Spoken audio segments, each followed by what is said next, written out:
지난 시간에 이제 공공재를 조금 시작했는데, 이제 공공재 예를 제가 실정법에서 하나 가져와 봤어요. 여기 보시면 이제 국토계획법이잖아요. 국토계획법은 뭐냐면은 우리나라 토지를 이용할 때 도시계획을 세울 때 가장 기본이 되는 법률이에요. 그래서 토지잖아요, 토지. 목적에 보면 국토에, 이게 국토라는 게 토지를 얘기하는 거잖아요. 대한민국 국토에 이용 개발과 보존을 위한 계획의 수립 및 집행 등의 필요한 사항을 정해서 목적이 나와 있잖아요. 공공복리를 증진시키고 국민의 삶을 향상시키기 위해서 도시계획을 한다 이런 얘기예요.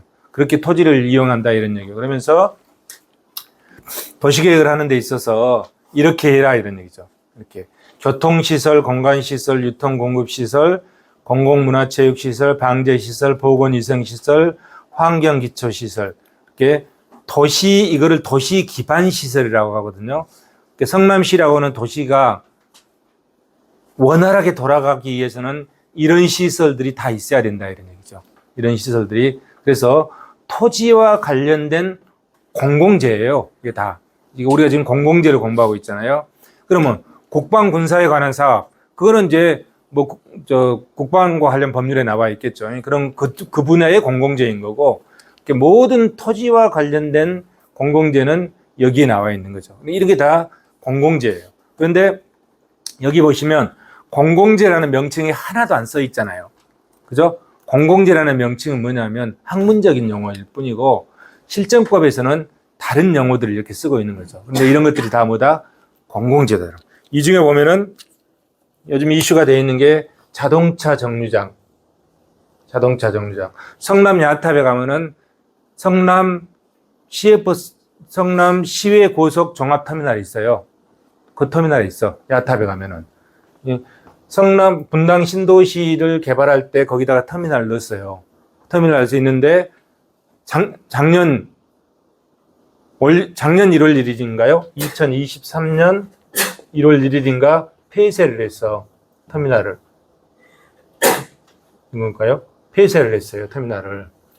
2023년. 뭐냐면 없어서는 안 되잖아요. 도시 기반 시설로서 공공재고. 그러니까 성남의 고속버스, 시외버스가 야탑에서 출발하는 게 만약에 이렇게 있으면 여기가 야탑이 뭐 이렇게 있을 거예요. 여기가 이제 이렇게 터미널이 있는데 얘를 못 들어가게 해버렸어. 이 터미널 사업자가. 원래 이거는 공공재인데 이런 사업을 누가 하냐면 민간이 합니다. 민간한테 맡겨서 민간이 수익사업을 하게 해준 거야. 공공재임에도 불구하고. 왜 여기가 이제 야탑에 가면 여기가 터미널이 이렇게 있는데 여기에 이제 버스들이 들어가고 나가고 해야 될 거 아니에요. 여기 몇 개 층의 터미널이니까. 그런데 이제 이 터미널 사업자가 민간이야, 민간. 공공재인데 민간 사업을 하는 거예요. 그러면 성남시 지방자치단체나 국가가 돈이 없기 때문에 그런 부분은 민간한테 맡기는 거예요. 공공재임에도 불구하고. 그런데 이제 코로나로 인해서 손님이 많이 끊긴 거야. 버스 타는 사람이 줄어들었어. 코로나 그 사태를 계기로 해가지고 급격히 많이 줄었지. 그러다 보니까 이제 이 버스 사업자들을, 그 다음에 터미널 사업자가 영업이 잘 안 되는 거예요. 적자를 나는 거예요. 적자. 여기에 보니까 이 야탑 터미널 사업자가 적자가 그 사람들 얘기하면 1년에 5억에서 6억 적자가 난대요. 적자가 나고 할 수 없잖아요. 터미널 사업을. 그래서 이제 이거를 성남시에다 우리는 못 하겠으니까 고정비가 아니라 운영비를 보조해달라 했는데 성남시하고 협상이 안 돼서 성남시가 우리는 못 하겠다 하니까 터미널 다 폐쇄해 본 거야. 민간 사업자. 그러니까 터미널 들어갈 수가 없잖아요. 버스가. 뱅뱅 돌아. 이 버스들은 운영을 해야 되니까. 왜 그러면 버스 타고는 다 해야 돼. 이게 뱅뱅 돌아. 여기는 못 들어가고 지금 이제 이거 풀렸나 모르겠네. 이 뱅뱅 돌아. 사업자가 못 들어가게 해버리니까. 그럼 어떻게 해요? 정상화 시켜야 될 거 아니에요. 정상화를. 그러니까 이제 작년에 국토부에서 뭐라고 했냐면은 이런 경우가 발생하니까 이런 경우는 이제 지방자치단체 예산으로 보전을 해줄 수 있다고 이제 유권해서를 내린 거야. 당연히 해줘야 되는가요? 누가 할 사업인가 이거 원래? 국가가 할 사업이야, 국가가. 응? 국가가 할 사업인데 국가가 돈이 없으니까 그걸 누구한테 맡겼어? 민간인한테 맡겨놓은 거거든. 민간인한테. 그러니까 이 민간 사업자가 폐쇄해버리니까 이게 협상을 해가지고 적자를 안 보게 해가지고 이 터미널이 이렇게 있어야만이 버스를 이용할 그렇게 뭐죠? 시외버스, 장거리 시외버스나 고속버스를 성남에서 이용할 수 있게끔 해줘야 되는 거잖아요. 그렇죠? 그래서 자, 버스 사업자가 있고 터미널 사업자가 있어요. 다르죠? 버스 사업자는 뭐야? 버스, 시내버스나 시외버스, 고속버스를 운영하는 그 사업자들을 얘기하는 거죠. 근데 요즘 시내버스, 옛날에 그 시내버스 기사들 보면은 월급 적다고 오늘 막 데모하고 난리였어. 불과 몇 년 전만 해도. 요즘 그런 얘기 없잖아요. 요즘 그런 얘기 없죠. 그리고 요즘 이렇게 지나다 보면은 뭐라고 써놨냐면은 공공버스 이렇게 써놔요. 공공버스라고. 막 옆에다 공공버스. 이 의미가 공익성이 있다는 거거든. 그래서 공공버스. 이건 뭐냐면 국민의 세금을 지원해서 버스가 운영된다 이런 뜻이에요. 그래서 지금 보면은 자, 이거는 시외버스인데 지금 내가 시외버스 얘기를 하는데 시내버스나 마을버스 같은 경우는 몇 퍼센트 보존해 주냐면 시민의 세금으로 거의 80, 90% 보존해 줍니다. 세금으로 운영되는 거예요. 시내버스, 마을버스도. 옛날에는 그러지 않았죠. 그러지 않아도 그게 수익 사업이 됐어. 그러니까 버스를 사업자가 운영을 했는데 이제는 그게 안 돼. 그게 안 되니까 누가 된다? 다 세금을 지원해서 운영해 준다면. 왜 그렇습니까? 공공재니까 그렇지. 버스 먼저 어떻게 될까요? 이동할 수가 없잖아요, 국민들이. 그죠? 이동권을 누릴 수가 없는 거지. 이런 상황입니다. 근데 공교롭게도, 자, 성남은 그래서 이제 이게 정상화만 시키면 돼. 근데 그렇다고 이걸 없애버릴 거냐? 없앨 수는 없잖아요. 그렇죠? 자, 승용차가 자가용 시대라고 해서 이걸 없애버리면 어떻게 되겠어? 여러분들 자가용 없잖아. 청소년, 노약자, 자가용 없잖아요. 그리고 정부 정책에 또 나이가 70이 넘고 일정 넘으면 면허증을 반납 하면 10만 원씩 주더라고. 나이 들면 운전 못 하니까. 그러면 뭐야? 대중교통을 당연히 만들어놔야 될 거 아니야. 대중교통을. 당연한 거지. 나처럼 이제 뭐 사업도 하고 직장 생활도 하고 하면 승용차 갖고 다니니까 바쁘니까 여기저기 왔다 갈라 하니까 승용차 갖고 다니는 게 좋지. 여러분들도 이제 생산활동에 참여하면 그렇게 하겠지. 근데 이제 애들이나 말이지 청소년들 차도 없는데 그럼 어떻게 버스 타고 다녀야 되잖아요. 당연히 정상화 시키겠지. 그런데 문제는 나는 우리 집이 지금 안양시야. 안양시는 이거를 이 버스 정류장을 5,500평을 버스 정류장을 안양 평촌 신도시 개발할 때 계획을 세워놨는데 2021년 5월 28일 날 이 정류장을 폐쇄를 하고 여기다가 오피스텔을 짓는다는 거예요. 여러분, 이게 말이 됩니까? 말이 안 되잖아요. 이거 뭐라고 그랬어? 법에 공공복리를 증진시키고, 이게 공공복리가 뭐예요? 이게 공익이야, 공익. 공공복리를 증진시키고 국민의 삶의 질을 향상시키기 위해서 토지를 써라 이런 얘기거든. 그러면 이 자동차 정류장을 없애버리고 여기다가 오피스텔을 지으려면 어떻게 되죠? 안양시의 자동차 정류장을 대체 부지를 놔야 돼. 그래야만이 없을 수가 있는 거야. 예? 자, 여기서 부산까지 가는 철도가 있어. 철도를 없애려면 부산까지 가는 KTX를 없애려면 어떻게 돼? 옆에 노선을 놔놓고 없애야지. 그러지 않아요? 당연한 거잖아, 이 법 해석에. 그러면 이런 것들을 다 설치한 건 뭐야? 공공복리를 증진시키고 국민의 삶의 질을 향상시키는 거야. 근데 이걸 없애버렸다. 그럼 뭐야? 공공복리를 증진시키지 않고 삶의 질을 퇴보시키는 행위잖아요. 그러지 않아요? 법 목적상. 그게 당연한 거거든. 그런데 이 법의 해석, 이거 해석의 문제거든. 그래서 이런 공공재를 폐쇄시키기 위해서는 딱 조건이 있어요. 이론적으로. 기능이 상실돼야 돼. 기능이. 자, 버스 타고 다니는 사람이 아무도 없애야 돼. 그러면 없애도 되잖아요. 불필요하니까. 그 다음에 두 번째는 뭐예요? 그러면 기능이 상실이 안 됐다면 어떻게 해야 되냐? 두 번째는 대체제를 설치해야 돼. 대체부지. 대체 시설을 설치해 놓고 폐쇄해야 돼. 이거는 기본적인 법 해석에 있는. 근데 법에 이렇게 문구가 써져 있지 않아. 이런 문구가 써져 있지 않아요, 법에. 그러니까 당연한 거지. 법 목적이 이런데. 목적론적으로 이렇게 해석을 하는 거거든요. 그런데 안양의 터미널을 없앴어. 대체부지도 없이. 그리고 거기다가 49.5 오피스텔 대여자 민간기업한테 이익을 갖다 준단 말이야. 말이 안 되잖아요. 그런데 이거를 갖다가 시민들이 소송을 했는데 법원에서도 졌어. 너희들은 다툴 자격이 없다고. 근데 대한민국 재판부가 웃기지도 않잖아요. 공공공리를 퇴보시키는 행위잖아요. 이 법에 그런 명칭이 없다고 해서 이 해석을 그렇게 안 하는 거야. 말도 안 되는 거잖아요. 이게 대한민국의 사법부야. 예? 말이 안 되는 거잖아요. 그렇게 공공재에 대해서 기본적인 개념이 없어, 이 사람들이. 판사들은 뭐예요? 법만 알고 자기가 했던 그것만 보는 거지 다른 걸 전혀 모르더라고. 말이 안 되는 행위들을 하잖아요. 이게 대한민국의 현실이더라고. 제가 이제 정리를 가지고 있는데, 버스 사업자가 아까 내가 설명을 했잖아요. 터미널 사업자. 그러면 이 터미널 사업자를 어떻게 할 것이냐. 두 가지 방안이 있어요. 터미널 사업자가 손실이 발생했을 때 두 가지 방안이 있는 거지. 손실이 발생. 첫째는 세금으로 지원해 주는 거야. 할 수밖에 없어요. 지금 세금 다 지원해 주고 있거든. 국토부에서 작년에 훈령을 내렸어. 세금 지원해 줘라. 두 번째는 세금이 없다. 지원할 세금이. 그럼 어떻게 되죠? 이 땅이 150%야. 용적률이. 용적률 150% 땅을 어떻게 하죠? 150%만 이 150% 땅을 800%까지 올려줘 가지고 여기에 스스로 수익 사업을 해서 적자가 안 나도록 하는 방안이 있죠. 왜 그러면 전부 다 일반 상업 지역에 들어가거든, 터미널은. 이 두 가지 방안 중에 하나를 해야 되는 거예요. 근데 지금 이제 세금으로 지원해 주는 방향을 채택했잖아요. 동서울 터미널은 어떤 방안을 채택했냐면 동서울 터미널은 이 두 번째 방안을 채택한 거야. 동서울 터미널 거기다가 복합시설 쫙 설치하고 터미널 그대로 멋지게 유지하잖아요. 그거는 두 번째 방안을 채택한 거지.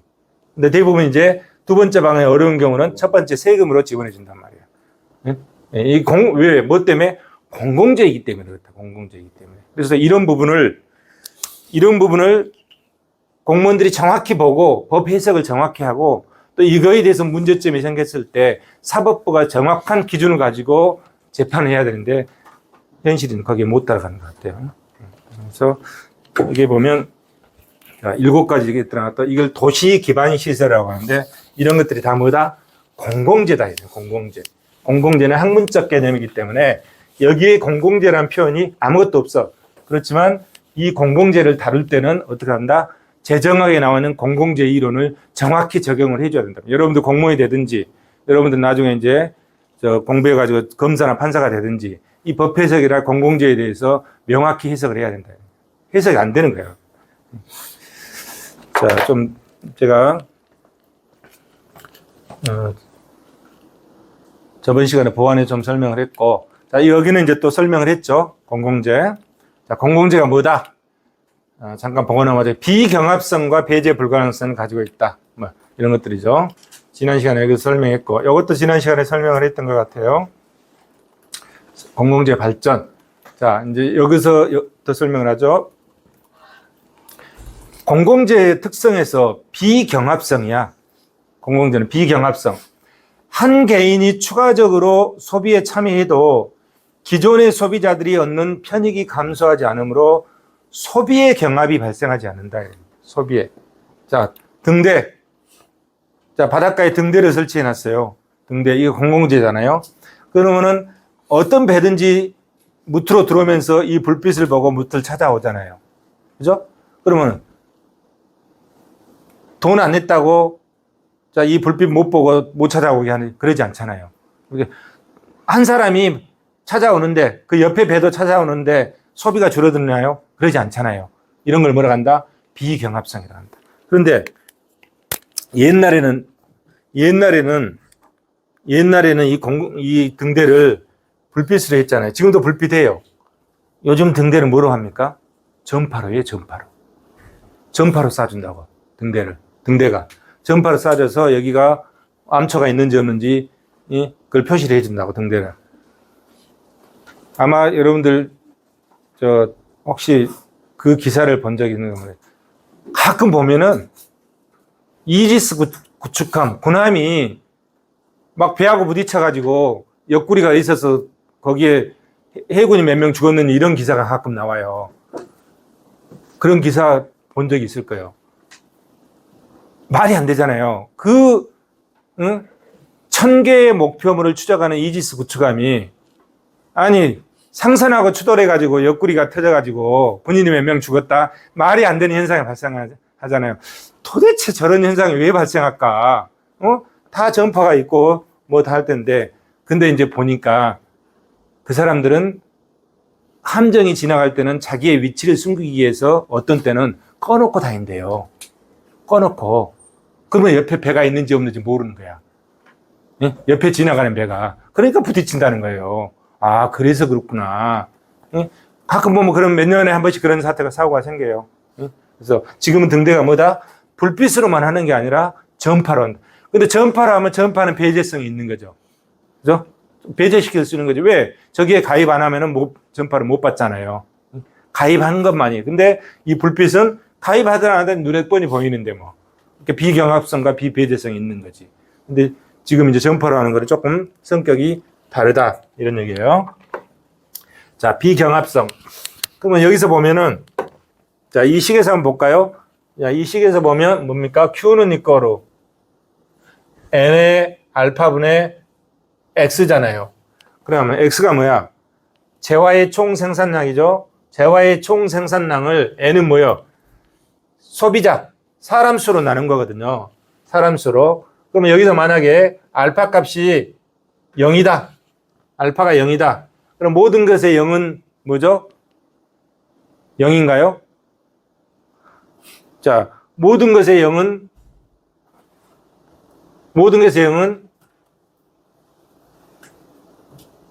뭐죠?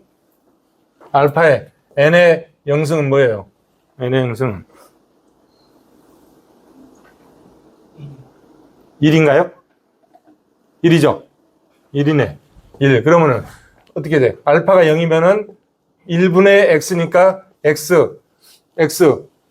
그렇게 총 생산량, 재화의 총 생산량이 아무리 사람 수가 많아도 그대로 있는 거지. 그래서 여기 보면 그런 걸 뭐라 하죠? 알파가 0이면 순수 공공재라고 하는 순수 공공재. 예? 경합성이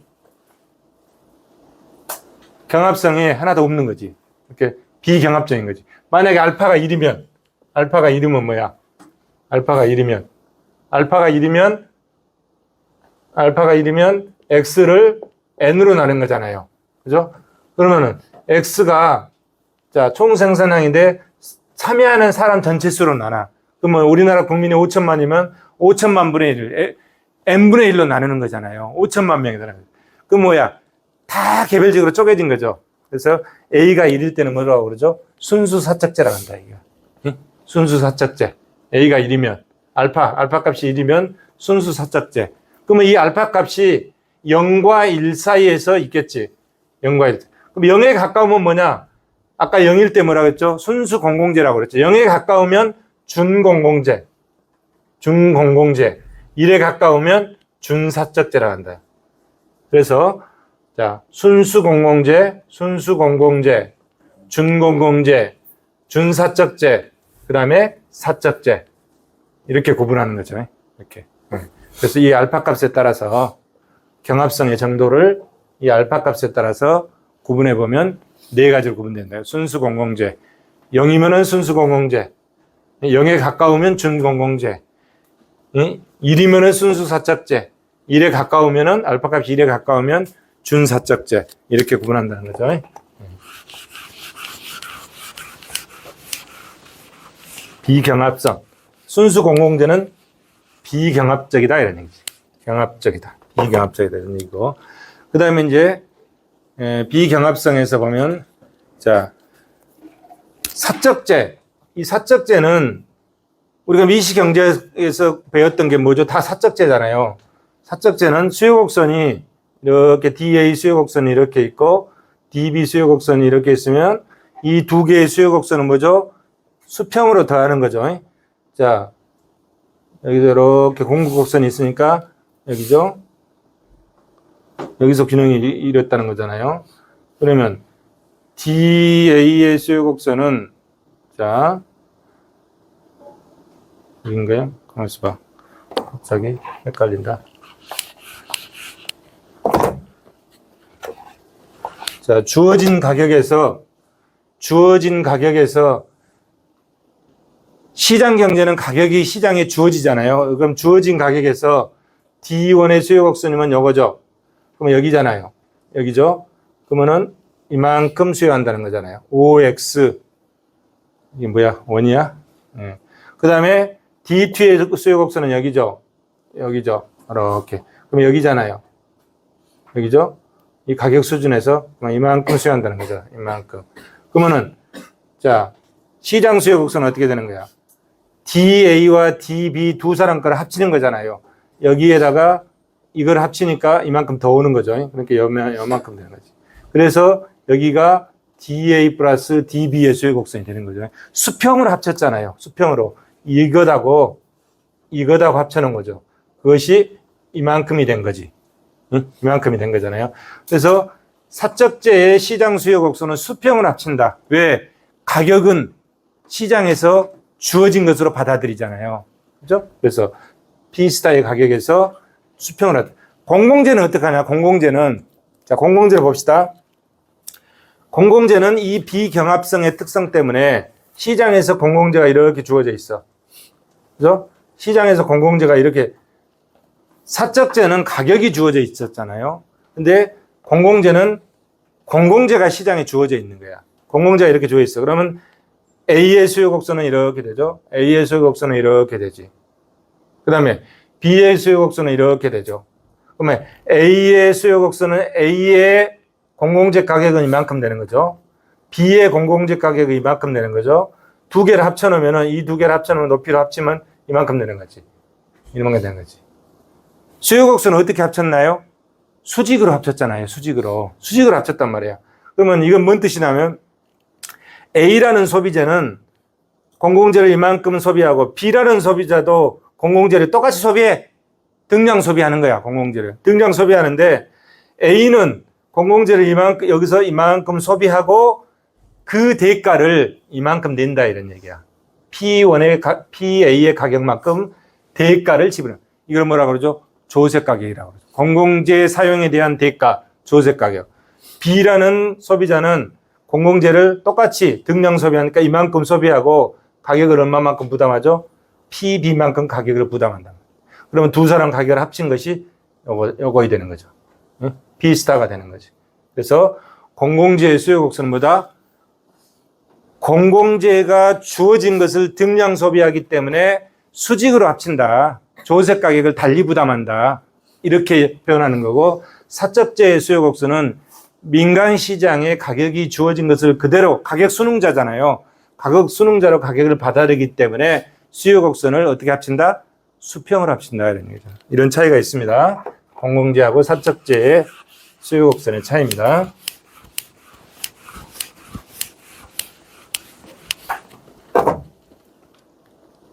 자, 그 다음에 이제 배제 불가능성. 배제 불가능성. 대가를 지불하지 않음에도 불구하고 그 재화의 소비에서 얻을 수 있는 편익으로부터 배제할 수 없다. 편익으로부터. 우리 지금 국방의 혜택을 다 보고 있잖아요. 여러분들이 군대 가서 열심히 복무하고 돌아온 덕분이죠. 자, 그래서 우리는 국방의 혜택을 다 보고 있어. 그런데 나는 국방의 혜택을 안 봐도 돼. 뭐 이렇게 하고 비용을 안 내려고 하는 사람들이 있을 수 있다 이거야. 예? 여기 있는 사람은 그런 사람이 없지만 이게 어떤 문제가 생기냐면은 이 배제 불가능성, 편익으로부터 배제할 수 없기 때문에 사람들이 나는 그 편익을 안 받아 이렇게 해서 무임승차의 문제가 발생할 수 있다 이런 얘기야. 이 공공재는 무임승차의 문제가 발생. 그걸 비배제성, 배제 불가능성이라고 하는 거죠.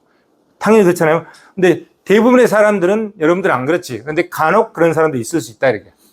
무임승차의 문제야. 그래서 그 문제를 어떻게 해결할 것이냐 그 이론이 뒤에 또 나옵니다. 배제 불가능성. 배제할 수 없어. 편익으로부터 배제할 수 없다. 공공재는. 그 다음에 대규모 집단에 의한 소비. 집단적으로 공동 소비하는 특징이 있단 말이야. 공공재를 소비할 때 나타나는 각 개인의 소비량 수준은 동일하다. 사적 때는 대가를 지불해야 되죠. 그죠? 공공재는 등량 소비한다 이런 얘기죠. 소비의 불가분성. 자, 각 개인의 소비량을 분량에서 측정하기가 곤란하다. 소비의 불가능성. 그 다음에 결합 공급. 성남시에서 여름에 해충을 박멸하기 위해서 소독을 해요. 소독을 하면 그 공기가 어디로 날아가면 옆에 용인시까지 날아가서 용인시도 모기가 없더라 이런 얘기야. 그 가까운 데는 그럴 수 있잖아요. 그렇게 그런 것들을 뭐라 한다? 결합 공급이라고 한다. 결합 공급. 공공재는 여러 지역 또는 다수의 이용자들이 동시에 사용할 수 있도록 공급되는 특성이 있다. 예? 자, 그 다음에 외부성. 외부성. 시장 실패를 발생시키는 그 시장의 물건, 상품의 특성 때문에 발생한 게 외부성과 공공재라고 그랬잖아요. 그래서 외부성에 대해서 앞에서 자세히 설명을 했었다. 근데 그 외부성의 성질이 어디에 있다? 공공재에도 있다. 이런 공공재. 외부성. 공공재는 시장에서 파악되지 않는 편익을 이용자들에게 제공해준다. 준사적재의 외부성과 공공재의 속성인 외부성은 본질적으로 차이가 없다. 공공재를 광의의 소비의 외부성이라고 한다. 이런 얘기죠. 여기 보시면 이제, 자, 여기 순수사적재.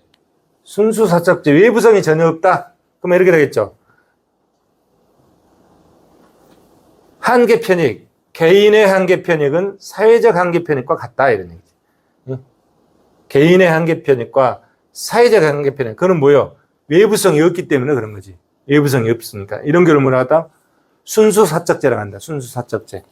그 다음에, 자, 순수사적재. 알파 값이 1에 가까우면 준사적재라고 그랬잖아요. 그런 경우는 외부성이 있는 거지. 외부성이. 외부성이. 외부성이 생기기 때문에 외부성만큼 차이가 나잖아요. 어? 개인의 한계 편익과 사회적 한계 편익의 외부성만큼 차이가 나는 거지. 근데 준사적재는 개인의 한계 편익이 이 외부성보다 크다 이런 얘기죠. 큰 경우죠. 그죠? 반대로 자, 전부 외부성만 있다. 외부성만 있다. 그럼 어떻게 되죠? 그게 사회적 한계 편익과 일치해요. 사적 한계 편익이 재료가 된 거예요. 이런 경우들은 순수 공공재라고 그러지. 순수 공공재. 순수 공공재. 그리고 자, 사적 한계 편익과 외부성을 플러스해서 사회적 한계 편익이 되는데 이 사적 한계 편익보다 외부성이 더 커. 이렇게. 외부성이 더 커. 커. 이거는 아까 알파 값이 1에 가까운 거고 여기는 알파 값이 0에 가까운 부분에 해당되는 거죠. 0에 가까운. 이런 경우를 준공공재라고 한다. 이렇게 분리해 볼 수 있다. 외부성의 여부에 따라서 이렇게 네 가지 기준으로 순수사적재, 준사적재, 준공공재, 순수공공재 이렇게 분리해 볼 수 있다. 이런 얘기죠.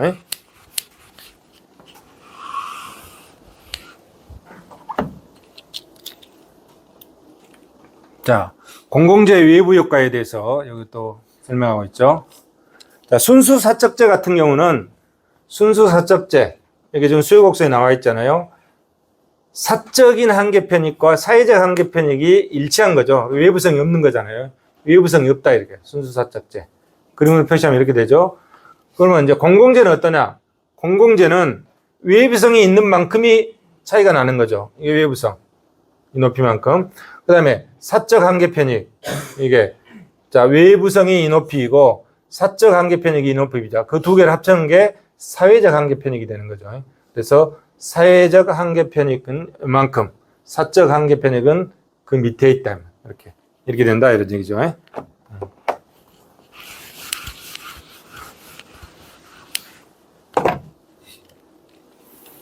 자, 공공재 특성에 또 희소성이 있어. 희소성. 지하자원, 바다의 수산자원, 공동소비의 대상, 이런 것들은 공동소비의 대상들인데 이런 거를 범주적 공공재라고 한다. 매장량이나 서식량이 유한하다 이런 얘기지. 유한하니까 당연히 희소성이 있는 거죠. 희소성이 있다. 그 다음에 불확실성. 불확실성. 지리산 등산을 갔는데 비가 막 쏟아지면은 빨리 사람 피하라고 배를 막 올리잖아요. 배를 올린단 말이에요. 근데 그런 경우는 배를 어떨 때 올립니까? 비상시만 올리잖아요. 그래서 비상시가 언제인지 알 수 없잖아요. 그래서 불확실성이 있다. 다수가 동시에 이용하는 소비 대상물이라는 점에서 볼 때 비상벨이나 소방 서비스, 보험 서비스 이런 것들은 공공재다. 공공재다. 사건이나 화재가 발생해야 비로소 그걸 이용할 수 있다. 따라서 이런 공공재는 언제 소비가 이루어질지 불확실한 특성을 갖고 있다. 그래서 불확실성도 있다. 공공재는 불확실성이라고 하는 특성도 가지고 있다. 이런 얘기죠. 자, 공공재를 분류하는 기준을 여기서 아까 자, 배제 가능성, 이 수평 측은 배제 가능성이죠. 수직 측은 비경합성. 공공재의 가장 중요한 특징이 비경합성과 배제 가능성 두 가지 특징이라고 그랬죠. 그 이외에 여러 가지를 앞에 살펴봤는데 이 두 가지를 가지고 공공재를 분리해보자. 이쪽으로 왔다. 여기는 원점이잖아요. 원점이면 이쪽으로 오면 배제 가능성이 낮다는 거잖아요. 응? 자, 배제 가능성이 낮다는 거잖아요. 응? 배제 가능성이 불가능, 낮은 거지. 아주 낮은 거죠. 이쪽으로 가면. 그 다음에 비경합성도 응? 아주 낮은 거지. 그래서 이쪽에 있는 국방, 경찰 서비스 이런 것들은 뭐죠? 순수 공공재로 분류된다. 순수 공공재로. 그에 비해서 의료 서비스는 뭘까요? 의료 서비스는 배제할 수 있잖아요. 배제 가능성이 아주 높죠. 응? 배제 가능성이 아주 높죠. 오른쪽으로, 원점에서 우측으로 오니까 아주 높죠. 그 다음에 굉장히 경합적이잖아요. 응? 경합적이죠. 의료 서비스. 응? 그래서 의료 서비스는 여기에 해당된다. 아까 도로 얘기했잖아요. 도로. 혼잡한 도로는 여기쯤에 해당하는데 굉장히 뭐죠? 경합적이지. 이렇게 하니까 위로 가니까 경합적이고 배제 가능성은 조금 있는 거잖아요. 여기서 여기까지니까 배제 가능성은 조금 있고 굉장히 경합적이다. 뭔 얘기냐면 서울에서 부산까지 고속도로 추석 때 고속도로를 가려니까 다 빠른 고속도로를 가려고 해서 고속도로에 차들이 많이 진입하잖아요.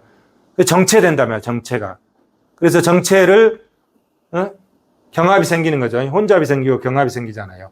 그러면 그거를 배제시키기 위해서는 어떻게 하죠? 고속도로 통행료를 서울에서 부산까지 15,000원 하던 것을 통행료를 10만 원씩 부과를 해버리면 어떻게 되죠? 사람들이 어떻게 되죠? 국도로 위에서 돌아간단 말이야. 그 뒤에 이론이 뒤에 나오니까 그건 뒤에서 보도록 하겠습니다. 이렇게 해서 비경합성과 비배제성을 기준으로 해서 공공재를 분류해 볼 수 있다. 이런 얘기죠. 자, 공공재의 종류. 머스그레이브의 욕구 구분. 머스그레이브는 욕구를 사적 욕구, 공적 욕구로 나눴네요. 사적 욕구는 사적재, 공적 욕구는 가치 욕구와 사회적 욕구로 나눴다. 가치 욕구는 가치재니까 가치재는 국가가 온정적 간섭주의에서 시장에 개입해서 그 사람들에게 더 복리를 갖다 주는 거죠. 그런 게 가치재. 그 다음에 사회적 욕구는 이거는 순수 공공재, 사회재로서 순수 공공재로서 시장을 통한 공급이 불가능하다. 완전한 시장 실패를 유발하는 것이다. 그래서 머스그레이브는 사적 욕구와 공적 욕구로 나누고 공적 욕구는 가치재와 사회재로 구분을 했다. 이런 얘기죠. 자, 공공재를 분리해보면 순수 공공재, 준공공재, 그 다음에 지방 공공재, 차별적 공공재, 가치재, 중간재적 공공재, 불확정 소비재 이렇게 구분을 해봤습니다. 자, 혼잡재에 대해서 한번 우리가 살펴보죠. 혼잡재. 혼잡이 생겼다. 혼잡재, 정체 공공재 또는 과밀재라고 하죠. 이용자 수가 증가할수록 혼잡 현상이 심화되는 준공공재. 이걸 혼잡재라고 한다. 국방, 경찰, 소방, 뭐 이런 것들. 그죠?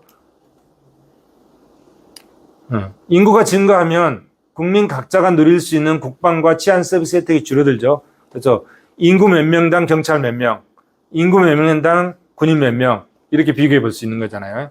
근데 혼잡이 발생하면서 서비스가 줄어든다. 이런 걸 혼잡재라고 한다. 이거를 클럽재를 중심으로 해서 혼잡재의 적정 공급 방안을 한번 살펴보도록 하겠습니다. 클럽재.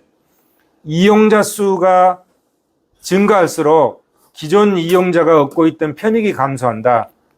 자, 뷰캐넌의 클럽재 이론. 적정 이용자 수와 적정 규모. 그렇죠? 클럽. 헬스클럽을 놓고 볼까요? 헬스클럽. 자, 클럽제죠. 헬스클럽. 헬스클럽을 놓고 보면 헬스클럽이 여기 200평이 있어. 200평. 200평. 자, 200평의 규모가 정해졌잖아요. 규모가 정해져 있어. 규모가 정해져 있어요. 200평으로. 규모가 정해져 있죠. 그러면 여기에 몇 명이 이용하면은 적정할 것이냐. 이렇게 접근하는 거죠. 그게 적정 이용자 수. 예? 자, 규모가 주어졌는데 몇 명이 이용하면 적정 이용자 수가 될 것이냐. 이렇게 접근하는 게 뭐죠? 뷰캐넌의 적정 이용자 수. 클럽에 가입하면 입회비를 부과하고 배제 원칙을 적용한다. 그래서 혼잡 현상을 제기하고 적정 이용자 수를 도출한다. 그죠? 입회비를 부과하죠. 입회비를. 그 다음에 적정 규모. 이제 두 번째 방법은, 자, 200명이 있어. 이 소비자들이 200명이 있어. 200명이. 200명이 있는데, 이 200명이 적정하게 이용할 수 있는 면적이 몇 평이냐. 이렇게 접근하는 거죠. 적정 규모가 어떻게 되냐 이런 얘기예요. 적정 규모가. 이용자 수가 주어지면 어느 정도 면적이 있어야 혼잡이 발생하지 않고 클럽을 원활하게 이용할 수 있겠느냐. 이렇게 접근 두 가지. 이해되시죠? 면적이 주어졌을 때 이용자 수 기준, 이용자가 주어졌을 때 적정 규모 기준. 이 두 가지 방법으로 접근한다. 자세히 보겠습니다. 어떻게 최적화를 이뤄내는 건지. 자, 뷰캐넌은 자, 이렇게 봤죠. 왼쪽은 N은 클럽제 이용자 수야. 그 다음에 그 이용자들이 얻고 있는 한계 편익이죠. 그래서 클럽제 이용자 수에다가 그 한계 편익을 곱해서 다 더했다는 거잖아요. 근데 그게 마이너스죠. 그래서 이걸 뭐라 하냐면 한계 정체 비용이라고 한다. 이용자 수 1명 증가에 따라 발생하는 한계 정체 비용. 이 한계 정체 비용이 오른쪽은 뭐죠? 이게 비용이잖아요. 비용. 클럽제의 총 공급 비용을 사람 수로 나눈 거잖아요. 이용자 수로 나눈 거죠. 그러면 1인당 클럽제 공급 비용이 되는 거죠. 그러니까 뭐야? 그게 한계 비용이잖아요. 한계 비용. 한계 비용. 1인당 입회비 부과하는 기준이 되는 거죠. 그래서 자, 최적 이용자 수 조건은 뭐 어떻게 된다? 한계 정체 비용과 한계 비용이 일치하는 선에서 이용자 수를 결정했을 때 최적화된다. 이런 얘기잖아요. 그런 얘기죠. 규모는 주어졌다 이런 얘기지. 규모가 주어졌을 때 최적 이용자 수를 어떻게 도출할 것이냐. 한계 정체 비용과 한계 비용이 이렇게 일치하는 데서 이용자 수를 결정하면 된다. 자, 이 그림에서 보면 총 편익이 이렇게 되죠. 총 편익이 이렇게 된다. 이거. 편익. 그 다음에 총 비용.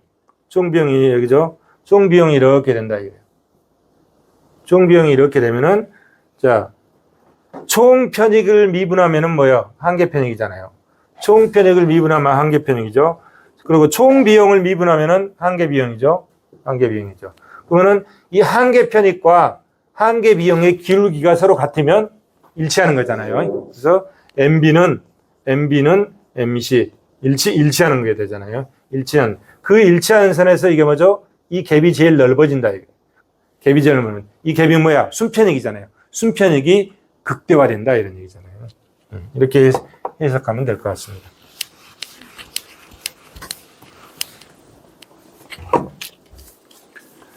자, 이번에는 이제 최적 산출량 조건, 규모 조건이죠. 최적 공급 규모가 어떻게 되냐. 사람이 일정 숫자들이 있는데 그거를 수용할 수 있는 규모는 어떻게 결정하는 것이 바람직하냐 이런 얘기잖아요. 그래서 이거를 최적 산출량 조건 또는 최적 공급 규모 조건 이렇게 표현합니다. 여기 보시면 자, 한계 대체율이잖아요. 한계 대체율을 이용자 수로 곱했죠. 공공재와 사적재를 이용해 발생하는 한계 대체율을 그거를 이용한 사람들하고 다 곱했죠. 전체 한계 대체율이 되는 거예요. 총이 되는 거죠. 오른쪽은 뭐예요? 한계 변환율이잖아요. 이거는 뭐야? 한계 변환율은 생산 측면이죠. 우리가 앞 시간에 장황하게 설명했죠. 이건 생산 측면이야. 생산비를 나타내는 거지. 이거는 뭐예요? 소비 측면이잖아요. 한계 대체율은 소비 측면이죠. 소비 측면이죠. 소비 측면. 그래서 생산 측면의 한계 변환율과 소비 측면의 한계 대체율이 일치하게끔 면적을 산출하면 뭐다? 최적 규모다. 이런 얘기죠. 최적 규모다. 이런 얘기. 자, 한계 대체율, 비용, 편익. 그러면 여기서 보면 자, 이게 소비 측면, 생산 측면이라, 생산 측면의 비용이죠. 한계 변환율. MRT, GX. 그 다음에 소비 측면의 한계 대체율. G, 공공재와 X, 공공재와 사적재를 이용에 따른 A라는 경제 주체가 공공재와 사적재를 이용에 따른 한계 대체율. 이거는 뭐예요? B라는 경제 주체가 공공재와 사적재를 이용함으로써 얻은 한계 대체율. A, B 두 사람이잖아요. 여기는 A, B 두 사람이 있다고 보는 거지. A, B 두 사람이죠. 근데, 자, 밑에는 이렇게 표시했죠. 이렇게. 이거를 또 어떻게 표시할 수 있나요? 이거 왼쪽을 시그마, MRS, GX. 이렇게 표시할 수 있죠. I는 1부터 X까지. 이렇게 왼쪽은. 왜? 두 사람을 다 더했다. 이런 얘기잖아요. 근데 여기는 이렇게 됐죠. 여기는. n을 곱했잖아요. 시그마를 안 쓰고 n을 곱하면. 자, 시그마를 안 쓰고 n을 곱할 수 있는 조건이 뭐다? 선호가 동일하면 그럴 수 있다. 모든 사람들의 선호가 나오면 A라는 사람과 B라는 사람이 선호가 똑같다? 그러면 이놈이나 똑같잖아요. 그러니까 n으로 쓸 수 있는 거지. 선호가 동일하면. 예? 자, 선호가 동일하면 n으로 쓰고 선호가 틀리면 각각 이렇게 쓴다. 각각 쓴다. 그래서 어떻게 한다? 시그마. 선호가 틀린 사람 것을 다 합쳤다. 이러면. 그럼 이 밑에 공식 이걸 뭐라고 하냐면 이거를 뒤에 나옵니다. 이걸 사뮤엘슨 조건이라고 해요. 사뮤엘슨 조건이라고 한다. 이 굉장히 중요한 공식이에요. 이게 이 밑에 게 사뮤엘슨 공식 또는 사뮤엘슨 조건이라고 한다. 예? 밑에 게 이걸 반드시 기억해야 돼. 이 밑에 공식을 사뮤엘슨 조건. 이게 사뮤엘슨 조건인데 이 사람들의 선호가 서로 같으면 어떻게 된다? 앞에다 n 붙이면 된다. 선호가 틀리면 뭐다? 앞에다 시그마 붙인다.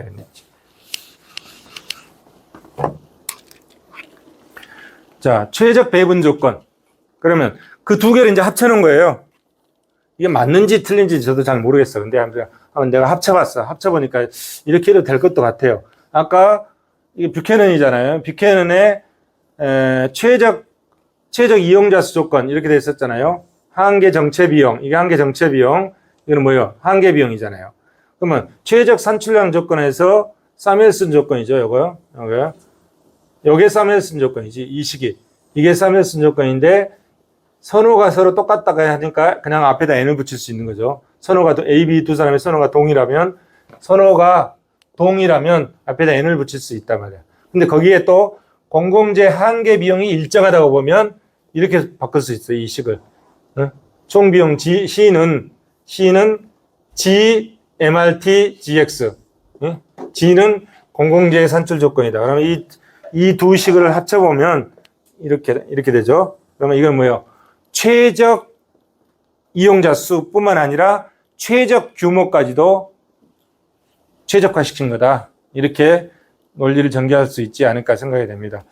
최적 이용자 수, 그것만 가지고도 논리 전개가 끝났다.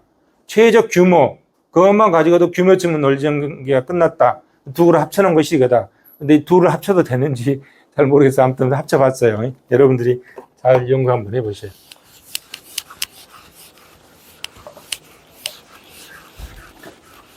자, 여기서 우리가 기억할 거는 사뮤엘슨 조건을 반드시 기억하라. 이런 얘기죠. 자, 그 다음에 뷰캐넌은 그렇게 얘기를 했는데 오클랜드는 뭐라고 얘기했냐면 뭔 소리? 이용자 수가 아니다. 이용자 수가 중요한 게 아니라 이용 횟수가 중요하다. 그렇잖아요. 우리는 이제 바쁘니까 아침에 새벽에 헬스클럽 가서 운동하고 하루에 한 번밖에 못 가는데 우리 집 아줌마는 시도 때도 없이 가. 아침에도 가고 점심 때도 가고 저녁 때도 가고. 그러니까 혼잡하잖아요. 그죠? 여러 번 활용할 수 있다 이런 얘기야. 그래서 이용자 수가 중요한 게 아니라 이용 횟수가 중요하다 이런 얘기죠. 그래서 이렇게 접근하는 게 누구다? 오클랜드다. 오클랜드. 자, 오클랜드의 클럽제 이론. 클럽제의 적정 규모 도출과 적정 이용 횟수의 결정을 핵심 목표로 설정하고, 자, 적정 소비 수준. 이렇게 아까는 뷰캐넌은 적정 이용자 수라고 그랬잖아요. 여기는 최적 소비 수준에서 적정 이용 빈도로 가지고 따지나요. 이용 빈도, 이용 횟수니까 빈도 조건 이렇게 했다 이게. 자, 여기는 한계 편익, 왼쪽은 한계 편익, 오른쪽 이거는 한계 정체 비용. 그래서 한계 편익과 한계 정체 비용이 일치하게끔 의사결정을 하면 어떻다? 최적 이용 빈도가 조건이 충족된다 이런 얘기잖아요.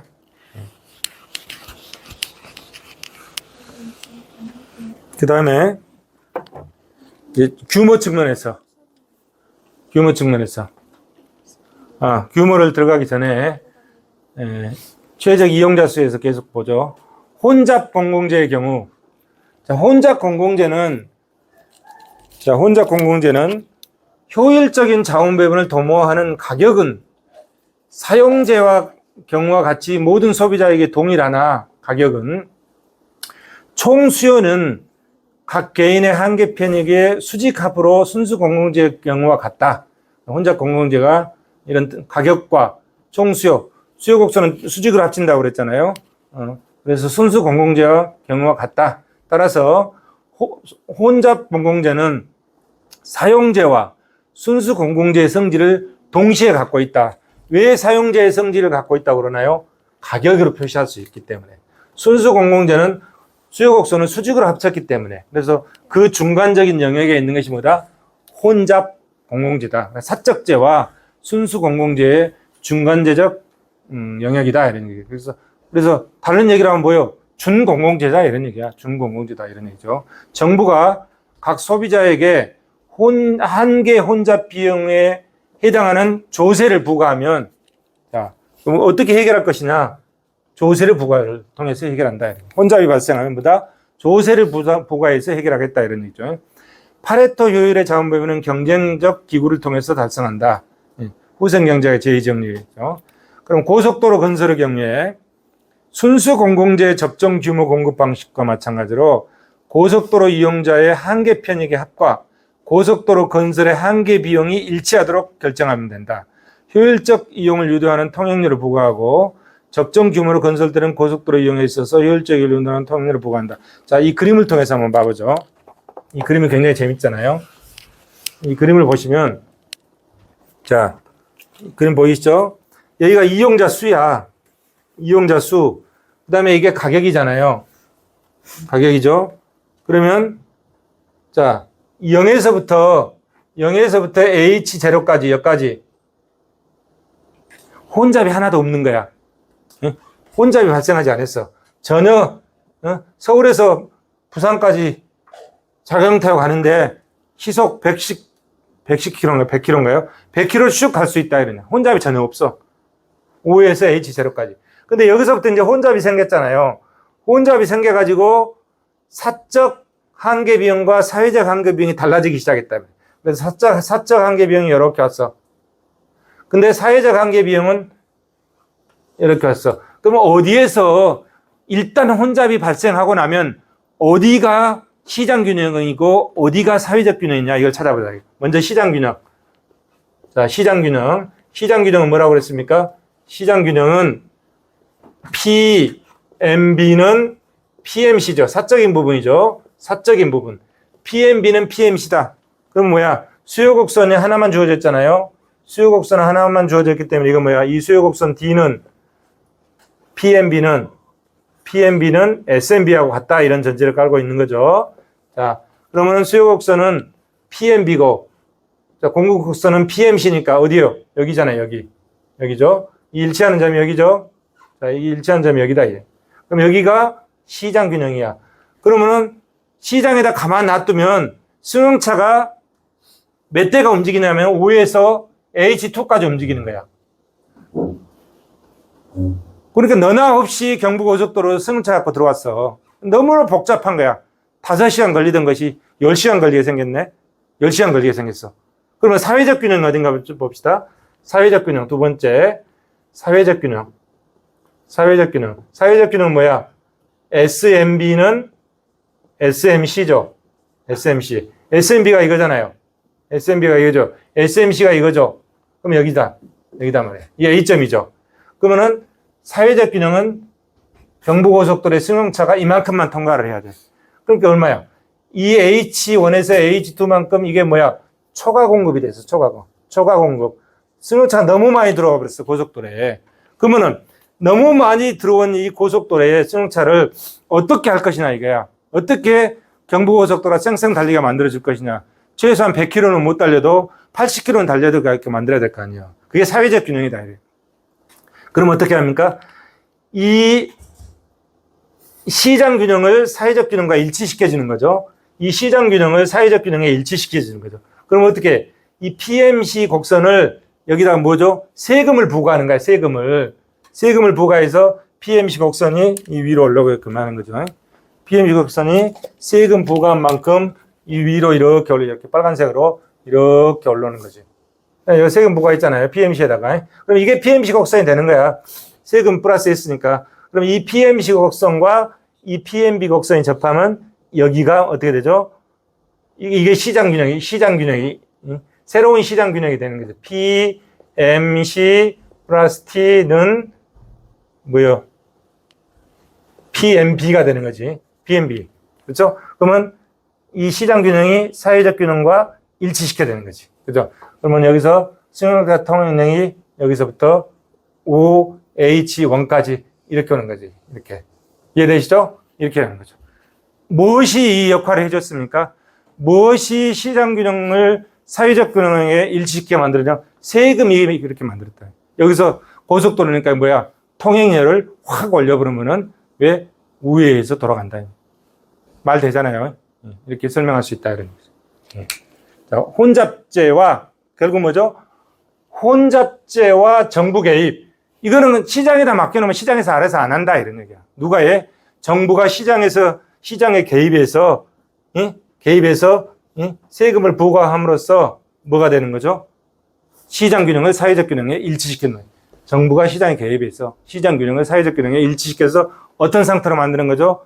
일반 경쟁 균형 상태로 만들어준다. 이런 얘기죠.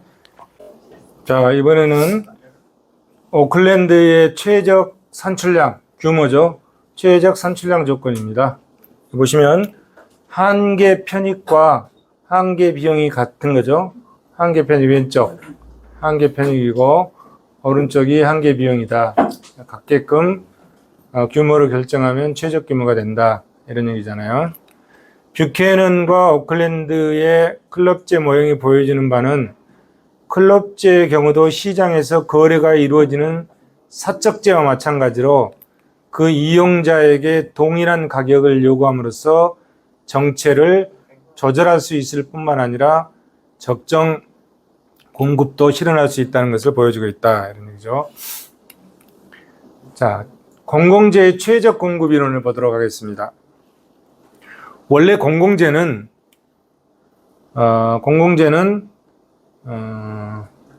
선호를 잘 알 수가 없잖아요. 선호를. 공공재가 시장에서 적정하게 공급될 수 없는 근본적인 원인은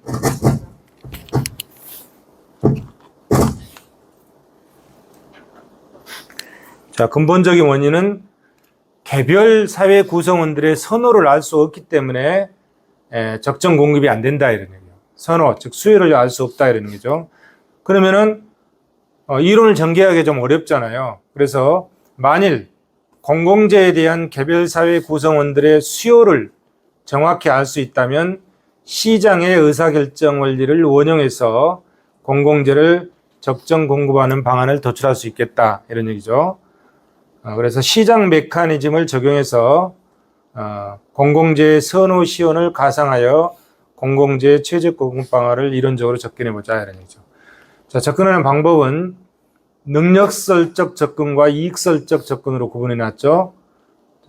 능력설적 접근, 피구의 한계 이용 접근, 그 다음에 이익설적 접근은 부분균형 분석과 일반균형 분석으로 나눠봤고, 부분균형 분석으로 접근한 게 린달의 자발적 교환 이론, 그 그 다음에 보엠 모형, 그 다음에 일반 균형으로 분석한 게 사멜슨 모형과 머스그레이 모형.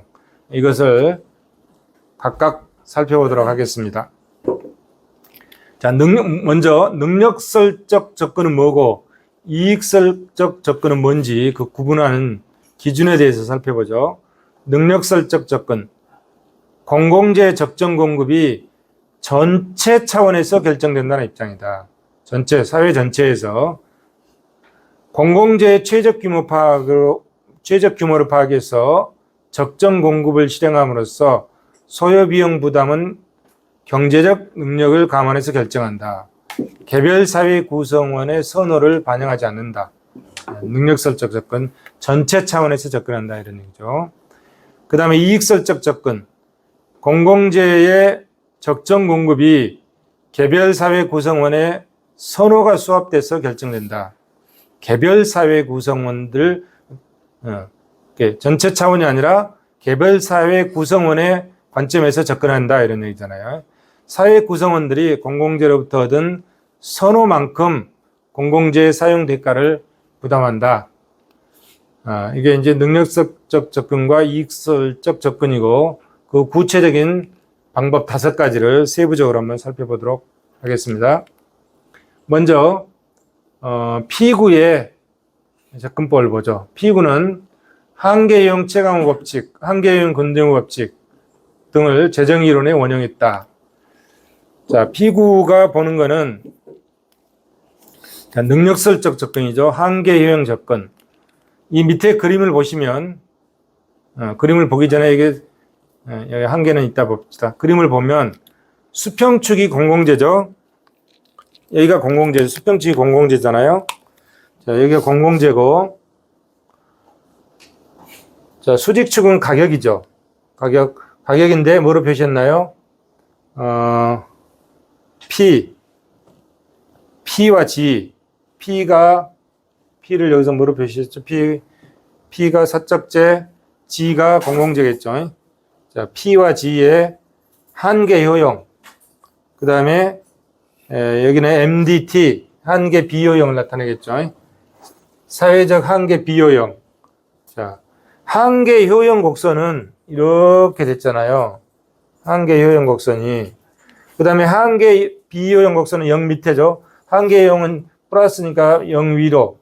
한계 비효용은 마이너스니까 0 밑으로 된 거죠. 한계 비효용 곡선은 이렇게 됐죠. 결론은 뭐냐면 한계 효용과 한계 비효용의 크기가 같은 점에서 공공재가 결정된다 이런 얘기예요. 그죠? 위에 한계 효용과 밑에 한계 비효용이 일치하는 이 점에서 공공재의 규모가 결정된다 이런 얘기죠. 여기에 공공재다 이런 얘기예요. 여기에 공공재가 결정된다 이런 얘기죠. 그러면 어떤 논리에서 그러냐? 자, D점을 보면 한계 효용이 이만큼 크죠? 한계 비용은 더 적죠? 응? 더 적죠? 그러니까 공공재를 더 공급할 수 있다 이런 얘기예요. 우측으로 가는 거죠. 근데 이쪽 이 F점을 보면 한계 효용은 이만큼인데 한계 비효용이 훨씬 크잖아요. 그럼 공공재를 줄여라 이런 얘기, 줄인 거죠. 그럼 어디에서 일치한다? 두 개가 같은 지점에서 결정된다 이런 얘기죠. 그래서 2점까지 온다. 이렇게 설명한 게 뭐다?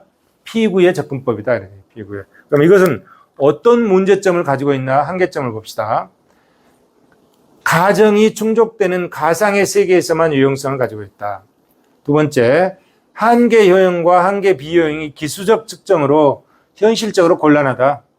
측정이 곤란하다. 세 번째, 개별 사회 구성원의 선호를 반영하지 못했다. 개별 사회 구성원들의 선호를 반영하지 못했다. 네 번째, 개별 납세자의 구체적 조세 부담이 결정이 어렵다. 누가 얼마를 내야 되는지 구분이 되게 안 돼 있잖아요. 이런 한계점들을 가지고 있다. 이런 얘기죠. 이게 P9의 접근법이다. 능력설적 접근입니다. 능력설적 접근은 뭐라고 했습니까? 여기서 사회 전체 관점에서 접근했다. 이런 얘기죠. 자, 그 다음에 이제 이익설적 접근에서 부분균형 분석. 부분균형 분석은 자, 가정을 봅시다. 가정. 린달의 자발적 교환 이론. 두 사람만 있다, 이게. A, B 두 사람만이 공공재 수요자가 한 종류의 순수 공제를 소비하고 있다. A, B 두 사람만 있잖아. OA, OB 두 사람만 있는 거죠. 그 다음에 두 번째, 공공재 공급에 의해서 수요자 AB가 이익을 얻고 공공재 공급 총 소요 비용을 두 사람이 같이 부담한다. 이런 얘기죠. 자, 두 사람이 같이 부담하는데, 가정을 다 보고 설명합시다. 셋째, 공공재 수요자 A와 B 사이에는 공평한 소득 분배가 이루어지고 있다. 넷째, 각각 공공재 수요자는 자신의 일방적 의사를 상대방에 강요하지 않는다. 다섯째, 공공재 수요자 A와 B의 공공재에 대한 선언은 알려져 있다. 선언은 알려져 있다. 자, 여기 보면은 A의 공공재 수요 곡선이 AA야. 이렇게. A의 공공재 수요 곡선이죠. 그 다음에 B, 이게 B죠. B의 공공재 수요 곡선이 BB야. 이렇게 돼 있어. 그러면 A의 수요 곡선과 B의 수요 곡선이 일치하는 점에서 뭐가 결정된다? 가격이 결정된다. 이게. 공공재는 똑같이 소비하잖아요. 공공재는 지금 이만큼이죠. 이만큼이 공공재잖아요. 공공재는 동량으로 등량 소비를 하고 가격이 여기서 결정된다. H 스타. 근데 이걸 뭐라 한다? 린달 가격이라고 한다. OA에서 H 스타까지. 그러면 A의 린달 가격. H 스타에서 OB까지. 이게 B의 린달 가격. 이게 백분율로 표시하기 때문에 두 개를 합치면은 100%다. 그래서 어디가 나오죠? H 여기 들죠. 자, A의 HA, HA, 그 다음에 A의 린달 가격을 HA다. 이게 HA, B의 린달 가격 HB. 그러면 이 두 개를 합친 것이 뭐다? HA 플러스 HB는 뭐다? 1이다. 이러네. 백분율로 표시했다. 이러네. 이렇게. 그럼 결국 뭐죠? 공공재는 A, B 두 사람이 똑같이 소비했어. 등량 소비했지만 그 공공재 소비에 대한 대가, 그거는 린달 가격으로 달리 부담했다. HA만큼. A는 HA만큼 린달 가격으로 부담했고 B는 HB만큼 부담했다. 이런 얘기. 그런데 만약에 여기서 B가 부자라면, A가 가난한 사람이고 B가 부자라면 B의 공공재 수요 곡선이 이쪽으로 옮겼다. 이런 얘기. 만약에 이쪽으로 옮겼다. 이쪽으로 이렇게 옮겼다. B의 공공재 수요 곡선이 BB-로 이쪽으로 이렇게 옮겼다. 그러면 어떻게 되죠? BB-로 이렇게 옮겼으면, 자, 여기서 일치하잖아요. 여기서 일치하고, A의 린달 가격이 훨씬 증가하죠. A의 린달 가격이 증가하고, B의 린달 가격이 감소하게 되는 이런 현상이 생기잖아요. 이런 현상이 생겼다. 그 현상에 대해서 여기 보시면 A가 저소득층이고 B가 고소득층일 때 B의 선호가 BB에서 B-B-로 변화하면 새로운 균형점이 이 다시점에서, 여기죠. 이 다시점에서 이루어진다. 이에 따라 이 다시점에 대응하는 공공재 규모는 작아지고, 자, 공공재 규모가 원래 여기였는데 이쪽으로 작아지잖아요. 공공재 규모는 작아지고 A의 린달 가격은 올라가고 B의 린달 가격은 줄어든다. 이런 얘기죠. 이런 현상이 생긴다. 그러면 뭐야 이게? 역진적이다. 이런 얘기죠. 역진적이다. 공평하지 않다. 이런 얘기죠. 역진적이다. 자, 린달 가격 설명했고요. 그 다음에 보행 모형. 자, 가정을 한번 볼까요? 두 사람이 공공재 수요자다. 여기 보면 수평추에 공공재가 있죠. 부분균형 분석이니까 공공재만 가지고 분석하겠다 이런 얘기야. 그 다음에 수직축은 가격이죠. 그럼 부분균형 분석이잖아요. 지금 사적재는 없잖아요. 공공재 하나만 갖고 분석하겠다 이런 얘기지. 그러면은 1번, 그 다음 두 번째, 공공재 수요자 A, B는 자신들의 공공재에 대한 선호를 자발적으로 시연하고 있다. 자발적으로. 그래서 A와 B의 공공재로부터 편익은 MBA, 여기죠? 위에 거네. MBA, MBB. 선호를 알 수 있기 때문에 이렇게 수요곡선을 표시할 수 있는 거죠. 선호란 게 수요곡선이잖아요. 선호를 자발적으로 시연한 결과 A는 위에 거, B는 밑에 거다. 이런 얘기죠. 자, 최적 공급 수준은 수요곡선과 공급곡선이 일치해야 되잖아요. 그러면 A의 수요곡선, 공공재 수요곡선, B의 공공재 수요곡선. 그러면 이 시장 전체의 공공재는 G스타만큼 공공재를 공급해서 A, B 두 사람이 똑같이 등량 소비를 하잖아요. 똑같이 소비한다. O에서 G스타까지 등량 소비를 하는데 A가 공공재 소비하고 내는 조세 가격 G스타에서 여기까지, O에서 PA까지, B는 G스타에서 여기까지, 여기서 O에서 PB까지잖아요. 그럼 이 두 개를 같은 높이를 더해주면 여기가 되는 거죠. 그래서 시장 전체 수요 곡선은 D A 플러스 B가 되는 거죠. 이렇게 돼. 시장 전체 수요 곡선은 이렇게 되는 거죠. 그것이 자, 한계 비용 곡선, 즉 공급 곡선과 일치하는 이 점에서 공공재의 등량 소비를 하고 가격이 형성되는 거죠. 시장 가격이 형성되는 거지. 그래서 시장 가격은 P스타고 A가 부담하는 가격은 OPA, B가 부담하는 가격은 OPB다. 아까 우리가 공공재 수요 곡선은 수직으로 더한다고 그랬잖아요. 그게 보행 모형이야. 보행이 증명하는 모형이죠. 공공재 사적재 수요 곡선은 수평으로 더하고 공공재 수요 곡선은 수직으로 더한다 그랬잖아요. 수직으로 더하는 이 이론이 뭐다? 보행 모형이다. 보행 모형이다. 아까 그거하고 논리가 똑같죠.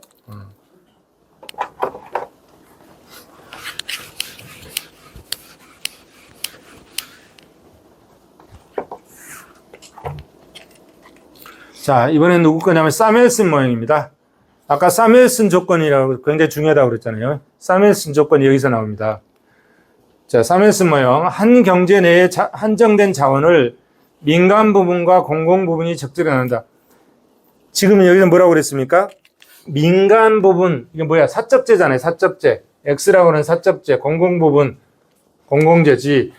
민간 부분과 공공 부분을 동시에 분석하니까 뭐야? 일반균형 분석이지. 두 개만 있다고 보는데 일반균형 분석이잖아요. 그래서 일반균형 분석이다 이런 얘기야. 적절하게 배분하면 사회 우상이 극대화된다. 그래서 최적 규모를 도출할 수 있다.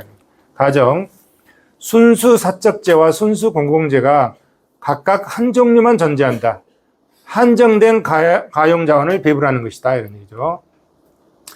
A와 B 두 사람이 공공재를 소비하고 있다.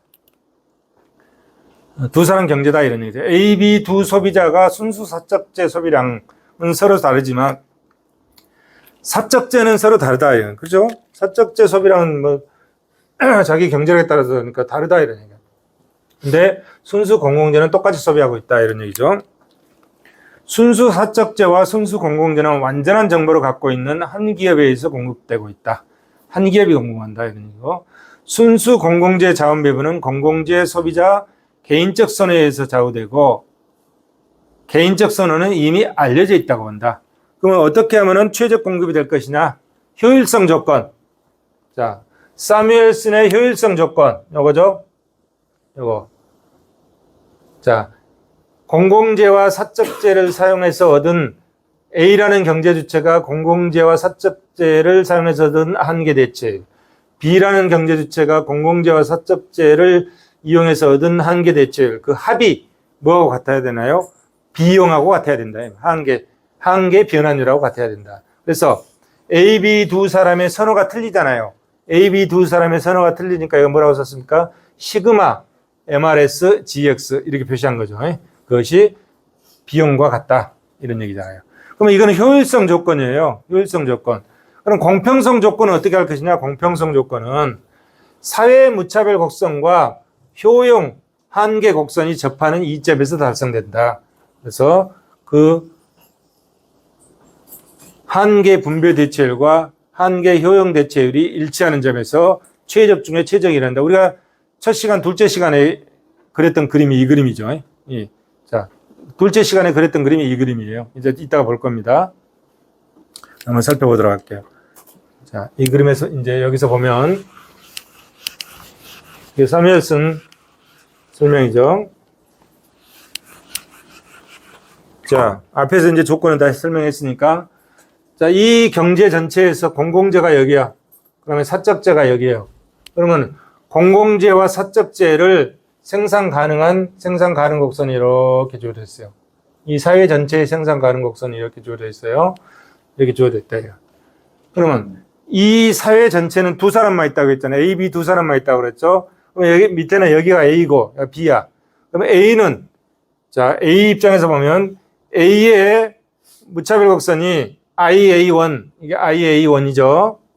이게 IA2, IA2, IA3. 근데 A라는 경제 주체가 무차별 곡선은 어떤 걸 선택했냐면 IA2를 선택했다고 보자 이런 얘기지. 이렇게 IA2를 이렇게 선택했어요. 그러면 이놈을 이 무차별 곡선을 여기다 갖다가 겹치는 거예요. 여기다 갖다 겹쳐. 그 겹친 것이 이거다, 이 점선 이거다 이런 얘기. 이렇게 그대로 갖고 왔어요. 이렇게 IA2죠. IA2. 그러면 이 생산 가능 곡선에서 A라는 경제 주체가 차지하는 집합 어느 부분이죠? 이 부분이잖아요. 이 부분. A라는 경제 주체가 차지하는 선택의 경우 이 부분이죠. 이 부분이냐. 나머지는 뭐죠? 그럼 B가 선택하는 거지. 나머지는. 그럼 두 사람만 있으니까 나머지는 B가 선택하잖아요. 그럼 B가 선택하는 부분은 어디죠? 여기죠. 이렇게. 나머지는 B가 선택한다 이런 얘기. 이렇게 돼. 그러면 P에서 F까지 이 높이, 그 높이가 요거다 이래. 요 높이. 그 다음에 C에서 C-까지 이 높이만큼 이 역을 그대로 가져왔어요. 여기다. 그 다음에 D에서 D-까지 이 높이 그대로 가져왔어요. 이렇게. 됐어요. 그 다음에 여기는 뭐야? 제로잖아요. 차이가 없죠. 제로. 그러니까 이게 바닥에 접혀 있는 거지. 바닥에 접혀 있잖아요. 그래서 이 면적을 기하학적으로 이 밑에다 그리면 이렇게 된다. 이렇게 된다. 이렇게 되는 거죠. 그렇죠? 이렇게 된다. 이 면적하고 이 면적하고 똑같다. 이런 얘기죠. 여기에 B라는 경제 주체의 무차별 곡선이 이렇게 접하는 거죠. 무차별 곡선이 이렇게 접하는 거죠. 그래서 여기서 극대화되는 거죠. 여기서 극대화된다. 이해되시죠? 이게 효율성 조건을 충족하고 있는 거다. 이게 효율성 조건이야. 근데 효율성 조건뿐만 아니라 뭐가 있다고 했죠? 공평성 조건도 있다가 얘기해야 되잖아요. 지금 우리는 요거는 지금 뭐만 보고 있는 거죠? 효율성 조건만 보고 있다. 효율성. 자, 효율성 조건. 여기서 보면 자, 이 효율성 조건에서 자, A의 효용 수준 IAA2, B의 효용 수준 IB1. 두 사람이 효용 수준이 최고 상태에 달했죠. 그러면 여기서 사이의 우생이 극대화되고 파레토 효율적 작용범위를 이룬다. 그러면 A, B 두 사람은 이렇게 되는 거죠. MRS AGX 이게 I의 효용 수준 부분이죠. 그 다음에 B의 효용 수준 MRS BGX 그것이 생산 비용인 한계 대체율, 한계 변환율과 일치한다. 그죠? 이렇게 됐죠. 그래서 A, B 두 사람 걸 합치면은 시그마 MRS GX는 MRT GX 이걸 뭐라고 한다? 사뮤엘슨 조건이라고 한다. 이걸 사뮤엘슨 조건이라고 한다. 이해되시죠? 그러면 효율성 조건이 극대화됐잖아요. 효율성 조건이 극대화되는데 효율성뿐만이 아니라 우리 사회는 어떻게 되죠? 공평성도 충족해야 된다. 이래요. 공평성을. 공평성을 어떻게 충족하는지 보도록 하겠습니다.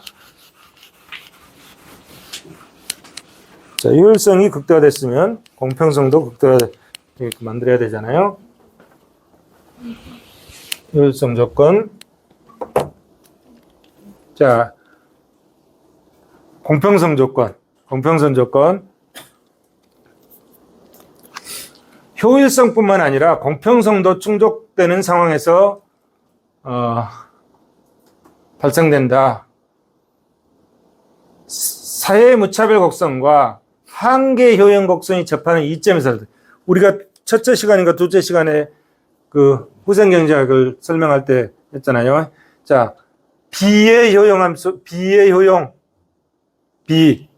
여기는 A의 효용, UA. 뭐로부터 왔었나요? 에치오스 상자로부터 만들어냈잖아요. 에치오스 상자의 그 효율성 충족을 가지고 효용 곡선을 만들어냈죠. 그러면 이걸 뭐라고 했죠? 효용 가능 경계라고 그랬잖아요. 이게 효용 가능 경계야. 효용 가능 경계. 이 효용 가능 경계에 사회 무차별 곡선이 이렇게 접해야 되지. 이 효용 가능 경계에 사회 무차별 곡선이 이렇게 접했다. 이렇게 접했다. 사회 무차별 곡선이. 이 효용 가능 경계에 사회 무차별 곡선이 이렇게 접했다. 이것이 뭐죠? 이게 이점이고 이게 최적 중에 최적이다. 우리 사회는 어디를 목표로 하고 있다? 여기를 목표로 하고 있다. 그런데 사무엘슨이 설명하면서 그럼 왜 이거야 되느냐? 사회무차별 거기에 대한 설명이 없잖아요. 예? 거기에 대한 지금 설명이 없는 거야. 이 사회무차별 곡선이 예? 롤즈는 이렇게 보고 있는 거고 롤즈는 공리주의자들은 이렇게 보고 있잖아요. 예? 이렇게 보고 있는 거잖아요. 근데 그러면 요거는 왜 이렇게 평등주의 사회무차별 곡선 여기에 대한 설명이 없어. 그런데 거기에 대한 해석을 이렇게 볼 수 있다. 밑에 보시면 사무엘슨은 사회무차별 곡선이 주어진 상황을 가정했다. 그래서 그냥 평등주의 사회무차별 곡선을 갖다 여기다 적용했다 이런 얘기잖아요. 사무엘슨 모형의 경우 공평성은 고려하지 않는 공공재의 최적 공급 조건에 해당함을 의미한다. 그런데 만약에 조건이 이렇다면 비현실적인 가정이긴 하지만 사회 구성원의 개개인들이 선호가 동일하다고 하면은 선호가 동일하다면 어떻게 되나요? 선호가 동일하면 아까 사무엘슨 조건은 MRS, GX, A 플러스, MRS, GX, GXB는 이게 MRT라고 그랬잖아요. MRT, GX라고 그랬죠. 그러면 이걸 왼쪽은 선호가 틀리기 때문에 두 개를 합치면 뭐야? MRS, GX는 MRT, GX. 여기까지 사무엘슨 조건이잖아요. 그런데 만약에 선호가 A, B 두 사람의 모든 사회 구성은 선호가 다 같다면 어떻게 표시할 수 있죠? N으로 표시할 수 있잖아요. N, MRS, GX는 MRT, GX. 이렇게 표시할 수 있잖아요. 이렇게 표시한다면은 모든 사회 구성원들의 선호가 같다면 이 사회 무차별 곡선을 여기다 그대로 갖다 써도 무방하겠다 이런 가정이 성립한다 이런 얘기. 뭔 말인지 이해되시죠? 그래서 비현실적인 가정이긴 하지만 사회 구성원 개개인들의 선호가 동일할 경우에는 1인의 사회 구성원만 존재하는 상황과 같다. 선호가 한 사람 거하고 다 똑같다 보면 이랬다는 뜻이죠. 그래서 공평성을 고려할 필요가 없어진다 이런 얘기예요. 선호가 다 똑같다고 하자면 그러면 어떻다? 사무엘슨의 설명 이것이 합리성을 가질 수 있다 이런 얘기죠. 이해되시죠? 그래서 사무엘슨은 효율성 조건과 공평성 조건을 이렇게 설명했다 이런 얘기죠. 자, 이번에 이제 머스크레이브의 이걸 보죠. 그러면 사무엘슨 조건에 어떤 것이 문제점이 있는가 한번 살펴보죠. 자, 사무엘슨 조건의 문제점. 여기 보면 문제점 앞으로 다시 갔습니다. 사회 구성원들이 어떻게 관계를 맺느냐에 따라서 공공재의 적정 공급의 양상이 상이하다. 그래서 무수히 많은 해가 존재한다. 이런 모순이 있다. 무수히 많은 해가 존재한다.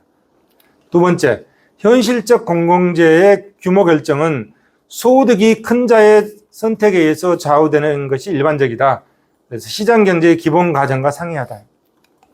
세 번째, 각 수요자들의 공공재에 대한 선호의 차이가 클수록 파레토 효율점은 쉽게 결정될 수 없다. 사무엘슨 조건을 따를 때 공공재 공급이 파레토 효율적으로 실현된다고 하더라도 그것이 사회 전체적으로 필요한 이상적 공공재 규모와 일치한다고 할 수는 없다. 공평성이 아까는 이제 선호가 다 똑같다고 했지만 현실은 그러지 않잖아요. 그래서 공평성이 비교로 되어 있다. 다섯 번째, 실제의 공공재 규모 결정은 정치적 과정을 통해서 투표로 이루어진다. 따라서 이와 같은 가상의 이론하고는 다르다. 이런 얘기예요. 투표로 이루어지잖아요. 투표로. 뭐 이런 거 분석하고 합니까? 사람 머릿수대로 투표해 보는 거지. 그 다음에 여섯 번째, OG2는 공공재의 최적 수준을 나타낼 뿐이며 그것을 실현할 수 있도록 각 공공재 수요자가 부담해야 될 구체적인 조세 부담액이 얼마인지 정부가 누가 A, B 두 사람이 그 공공재를 등량 소비하고 얼마만큼 세금을 내야 되느냐 그거에 대한 설명이 없다 이런 얘기예요. 없잖아요. 그래서 그거를 보완해서 나온 게 뭐다? 머스크레이브 모형이다. 그래서 이제 머스크레이브 모형이 나왔잖아요. 머스크레이브 모형. 머스크레이브 모형.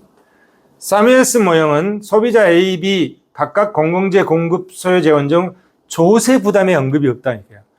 공공재는 등량 소비하는데 누가 얼마만큼 공공재에 대한 대가를 내야 되는 것에 대한 설명이 없다. 이러한 한계를 보완한 접근이 머스크레이브 모형이다. 자, 가정을 봅시다. A와 B 두 사람의 소비자가 순수 공공재를 소비하고 있다. 두 번째, 각각 한 종류의 순수 공공재와 순수 사적재가 공급되고 있다.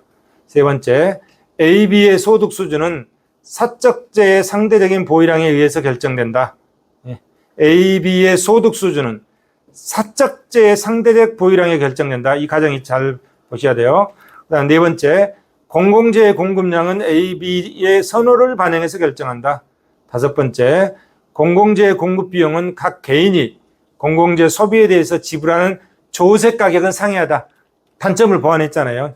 A, B 두 사람이 부담해야 할 조세 가격이 나오죠. 여섯 번째, 공공재 공급하는 계획 입안자는 공공재 소비자인 A, B의 선호를 정확히 알고 있다. 그래서 최적 공급, 자, 머스크레이브의 최적 적정 공급은 어떻게 되죠? 사회의 후생이 극대화되는 점, 최적 자원 배분이 되는 점, 그 점이 2점인데 뒤에 그림이 나옵니다. 그 2점에서는 한계 대체율과 시장의 상대 가격 비율이 같다 이런 얘기죠. 같다. 특징을 먼저 보고 가죠. 특징. 소비자 A, B의 상대적인 사적 보유량에 의해서 그 사회의 최초의 소득 분배가 결정된다. A와 B 모두는 소비를 실행함에 있어서 사적재에 대한 공공재 한계 대체율이 상대 가격과 같도록 그 대가를 지불한다. A, B가 지불하는 조세 부담 합계는 사회 전체의 공공재 공급에 필요한 비용과 같다. 한계 대체율의 전체 합은 한계 변환율과 같다. 관계가 성립한다. 사밀슨 조건을 충족한다 이런 얘기잖아요. 그래서 그림을 통해서 설명해 보겠습니다. 자, 이 그림을 보시면 이 그림만 이해하면 재정학을 다 이해하는 겁니다. 자, 이 그림이 굉장히 중요한 그림이에요. 자, 이 그림에서 보시면 자, 공공재의 최적 공급 이론의 핵심이 여기에 들어있는 거죠. 머스크레이브 모형이 다 품고 있죠. 자, 수평 축에 보면 공공재죠. 수직 축에 보면 사적재죠. 그럼 뭐죠? 일반균형 분석이다 이런 얘기. 일반균형 분석. 이 시장에는 공공재와 사적재 두 개만 있잖아요. 그래서 둘 다 분석을 대상으로 했다 이런 얘기죠. 그러면 시장 전체의 생산 가능 곡선은 CDG. 지금 직선으로 표시해 놨잖아요. CD. 이게 생산 가능 곡선이다. 생산 가능 곡선. 거기에서 2점에서 최적화됐다. 이런 2점. 그리고 이 2점의 생산 가능 곡선의 기울기는 뭐야? 한계 변환율이잖아요. MRT-GX가 되는 거죠. 이거는 MRT-GX가 되는 거잖아요. 이 기울기는 이렇게 되는 거죠. 그러면 이걸 뭘 의미하나요? 여기에 최적화됐으니까 공공재를 OH만큼 생산하고, 그죠? 이만큼 생산하고 사적재를 OI만큼 생산하는 거죠. 이 시장은, 이 사회는 공공재를 OH만큼 생산하고 사적재를 OI만큼 생산한다. 이런 거죠. 그죠? 그러면 경제 전체의 사적재, 경제 전체의 최대의 사적재, 예? 그게 이거죠. 경제 전체 최대의 사적재가 이거잖아요. 경제 전체 최대의 공공재는 이거죠. 그죠? 짚어보세요. 경제 전체 최대의 사적재는 O에서 C까지야. 여기. 이거죠. 경제 전체는 공공재는 O에서 D까지 여기죠. 그 중에 이 사회는 공공재를 OH만큼 생산하고 사적재는 OI만큼만 생산한다. 경제 전체가 OC면은 OC는 뭐야? 이 사적재는 이 밑으로 넣으면 이제 밑으로 보면은 이 밑으로 내놓으면 보세요. A 것, B 것이죠. 자, A라는 경제 주체를 보면 OM, 이 OM이 뭐야? OM. 이게 사적재야, 사적재. OM. 그 다음에 B의 입장에서는 OL이 뭐야? 이게 사적재야, 사적재. 그러면 OM과 OL 두 개를 합쳐놓은 게 뭐야? 경제정체 OC지. OC. 그래서 OC, 경제전체 사적재는 OM 플러스 OC다. 이런 얘기. OM 플러스 OC. 이해되시죠? 여기까지 이해되시죠? OC다. 이런. 그러면 이제 A 입장에서 보면, 자, A의 전체 사적재가 OM이고, 그 다음에 공공재는 똑같이 소비하잖아요. 등량 소비하니까 여기지. 공공재는 A, B 두 사람이 등량 소비하잖아요. 이렇게 되는 거지. 여기죠? 여기지. 여기. 그죠? 그러면 A의 예산선이 어떻게 됩니까? A의 예산선이 MR이잖아요. MR. 이렇게 오죠. MR이 이렇게 오죠. MR이 이렇게 오잖아요. MR이 이렇게 온다. 여기에 A의 무차별 곡선이 이렇게 접한다. 이래. A의 무차별 곡선. 이렇게 접어. 이렇게 되는 거죠. 그래서 여기 되는 거죠. 그러면 A라는 사람은 공공재를 OH만큼 소비하고 사적재는 얼마큼 소비하나요? 사적재는 OK만큼 소비하겠다. 이런 거지. OK만큼. 그죠? OK만큼. 그리고 사적재를 OK만큼 소비하고 공공재는 OH만큼 소비하고 등량 소비하는 거죠. 공공재는 사적재를 OK만큼 소비하고 그 대가를 공공재 OH만큼 소비하고 그 대가를 얼마만큼 부담하냐? 그 대가를 MK만큼 부담한다 이런 얘기예요. 이만큼 부담하는 거예요. MK만큼. 그다음에 자, B라는 경제 주체도 자, 공공재 등량 소비하죠. 이렇게 되죠. 그러면 거기에 자기의 예산선이 이렇게 있죠. 이렇게. 그럼 거기에 무차별 곡선이 이렇게 접했잖아요. 접했죠. 그럼 이 사람은 공공재를 B는 OH만큼 소비하고 사적재를 OL만큼 소비하고 공공재 소비에 대한 대가로 조세 가격을 LN만큼 이게 조세야, 조세. 이것도 조세죠. 이게 조세. 이건 A가 부담하는 조세 가격, B가 부담하는 조세 가격. 그 두 개를 합쳐놓은 것이 CI. 이게 조세 가격이야. 공공재 사용에 대한 대가가 이거예요. 이거 CI. 이게 조세 가격. 이게 조세 가격인데 이 CI는 KM, 이 KM 플러스 LN 이렇게 됐다. 이해되십니까? 자, 공공재를 OH만큼 사용하고 사적재를 A라는 사람은 OK만큼 사용하고 하는데 공공재 사용에 대한 조세 가격을 KM만큼 냈다 이런 얘기죠. 그런데 만약에 A라는 사람의 예산선이 이렇게 바뀌었어. 예산선이 지금 MR에서 MP로 바뀌었어. 예산선이 이렇게 바뀌었어요. 예산선이 이렇게 바뀌었어. 그러면 여기 어딘가에 또 사용 무차별 곡선이 접할 거 아니에요. 이렇게 접하지. 그러면 자, A라는 경제 주체의 극대화점들 이걸 다 연결해 놓은 거 그것이 뭐예요? 요거요.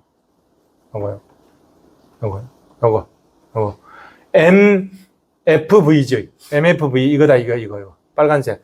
이거다. 그러면 이거는 뭡니까? 효용 극대화점에 자, 가격이 변함으로써 공공재 가격이 변함으로써 이렇게 가격이 변했잖아요. 공공재 가격이 변함으로써 효용 극대화점의 변화점을 이어놓은 것. 그게 뭐죠? 그게 가격소비 곡선. 미시경제에서 가격소비 곡선이잖아요. 가격소비 곡선. 이게 가격소비 곡선이야. 가격소비 곡선.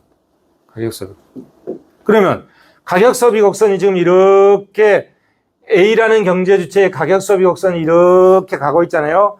그러면은 B라는 경제주체의 가격소비 곡선도 역시 똑같은 원리에 의해서 이렇게 가는 거잖아요. 이렇게 가. 그런데 자, 여기 잘 보세요. 여기서 B라는 경제주체는 A라는 경제주체가 M에서 F로 해가지고 V로 가는 이 가격소비 곡선이 이렇게 그려지면 여기에 이 가격소비 곡선에 대응하는 B가 대응할 거 아니에요. B가 A의 가격소비 곡선에 대응하는 점들이 뭐냐면 이거예요. 이렇게. 이거. N, S, J다 이런 얘기죠. 자, 이걸 이해해야 합니다. 이거 이해 못하면 진짜 하나도 이해 못한 거예요. 자, 이 B의 N, S, J라는 이것이 뭐냐. 이 선은 A라는 경제 주체가 자신의 효용을 극대화하는 점을 공공재가 변화함으로써 자신의 효용을 극대화하는 점을 이어놓은 이 가격소비 곡선이 이거다 이거야. A의 가격소비 곡선이 이거다 이거야. 이 A의 가격소비 곡선에 대응하는 B의 대응점 그것이 이거다. 이것이 이거다. 자, 이해되시죠? 이거다. 자, 그러면 자, 여기에 최적 선택점이었잖아. 이 점이 최적 선택점. 이 최적 선택점에서 뭐가 성립하는 거죠? 자, 이 점에서는 MRS, GS는 PX분의 GX. 이거는 자, PX분의 이 가격이 있잖아요. 공공재 가격, 사적재 가격. 그러면 이 점에서는 PX분의 대문자 GX 이게 성립한다. PX분의 GX가 아니라 PX분의 가격이니까 뭐죠? 이거는 PX분의 PG가 되는 거지. PG가 돼. 그래야 맞겠죠. PX분의 PG가 MRT GX와 같아진다. 이래. 같아진다. 이래. 이게 최적점이다. 최적점. 최적점. 자, 나머지는 이제 다 설명을 했죠. 자, 나머지는 다 설명을 했어요. 자, 여기 보시면, 자, A, B는 각각 OH만큼 공공재를 공동 소비했다. 그죠? OH만큼 이만큼 소비했잖아요. A도 OH만큼, B도 OH만큼 공동 소비했죠. A는 OK만큼 사적재를 사용했다. 사적재, OK만큼 사용하고 이만큼 사용했죠. 그리고 이 공공재 OH에 대한 대가로 KM만큼 지불했다. 이거야. 대가로 MK만큼 지불했죠. B는 OL만큼, B죠. OL만큼 사적세를 쓰고 OH만큼 공공재를 등량 소비하고 이 공공재 사용에 대한 대가로 LN만큼 조세가격을 냈다. LN만큼 조세가격을 지불했잖아요. 그러면 이 LN하고 KM하고 두 개를 합친 것이 뭐다? CI다. CI다. 이해되십니까? 그래서 사회의 후생이 극대화된다. 이 점에서 사회의 후생이 극대화되고 최적 자원 배분이 되고 그것이 생산 가능 곡선상의 이점이다. 그러면 아까 사무엘슨은 누가 조세를 얼마 부담해야 되는가를 설명을 못 했잖아요. 근데 여기는 머스크랩을 설명하잖아요. A는 조세를 이만큼 부담하고 B는 조세를 이만큼 부담한다. 무슨 조세입니까? 공공재 OH를 사용한 대가, 조세 가격이 KM이고 B는 공공재 OH에 대한 공공재를 사용한 조세 가격이 LN이다. 사무엘슨이 가격을 제시하지 못한 것을 머스크레이브는 조세 가격까지 확실히 제시했죠. 이것이 머스크레이브의 일반 균형 분석이다. 이런 얘기죠. 나머지는 책을 읽어보시기 바랍니다. 네, 이거 이해하면 이제 거의 다 이해했어요. 지출 부분에서 공공재의 최적 공급 이론을 이해를 했기 때문에 거의 다 이해를 했어요.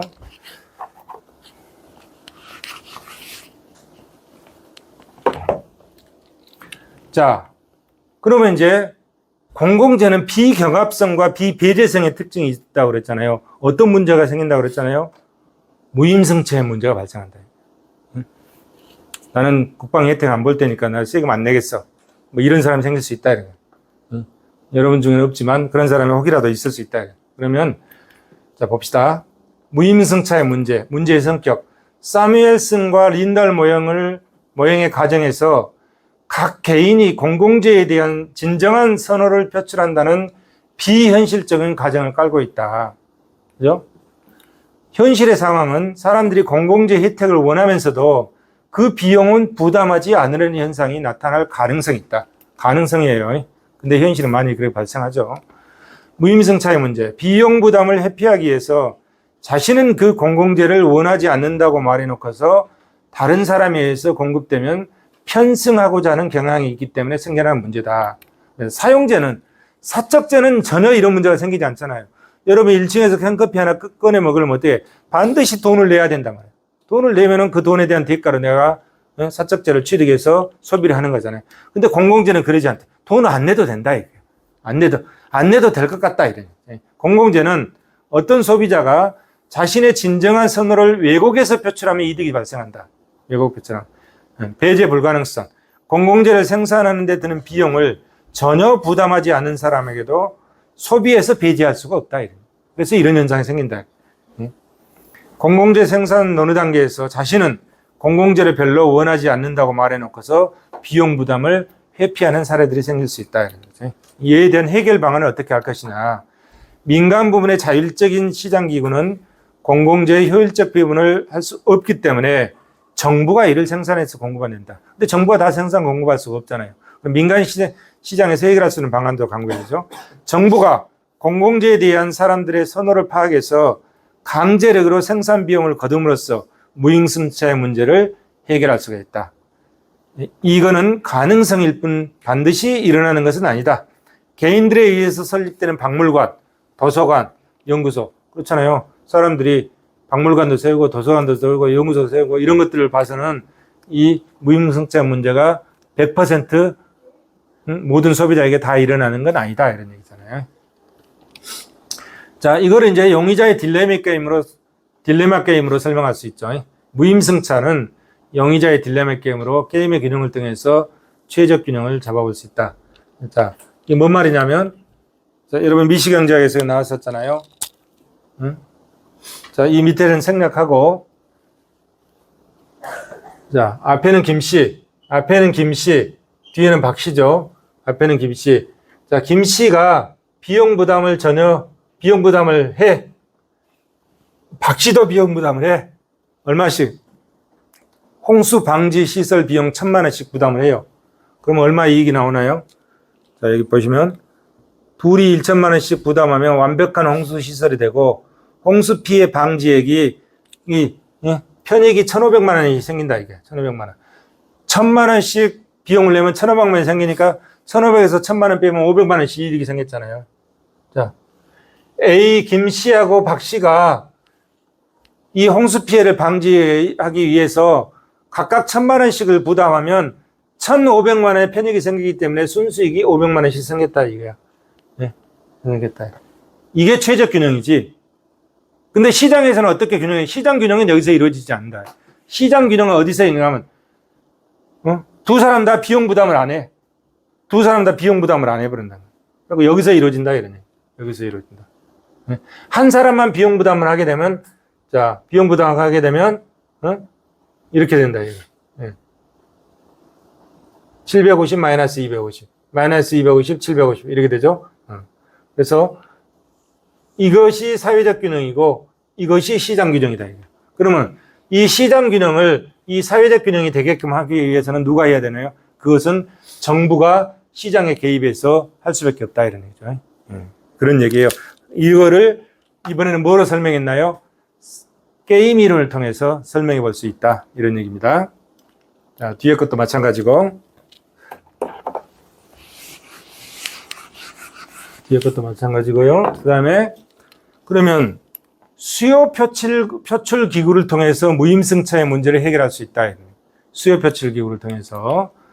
자, 수요 표출 기구가 뭐냐면 사람들로 하여금 공공재에 대한 진정한 선호를 표출하도록 유도하는 것이다.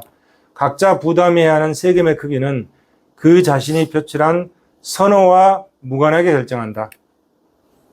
기본적 조건.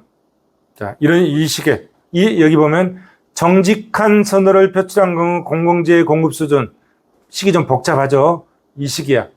그 다음에 정직한 선호를 표출하지 않고 전략적 행동을 한 경우 이 식이야.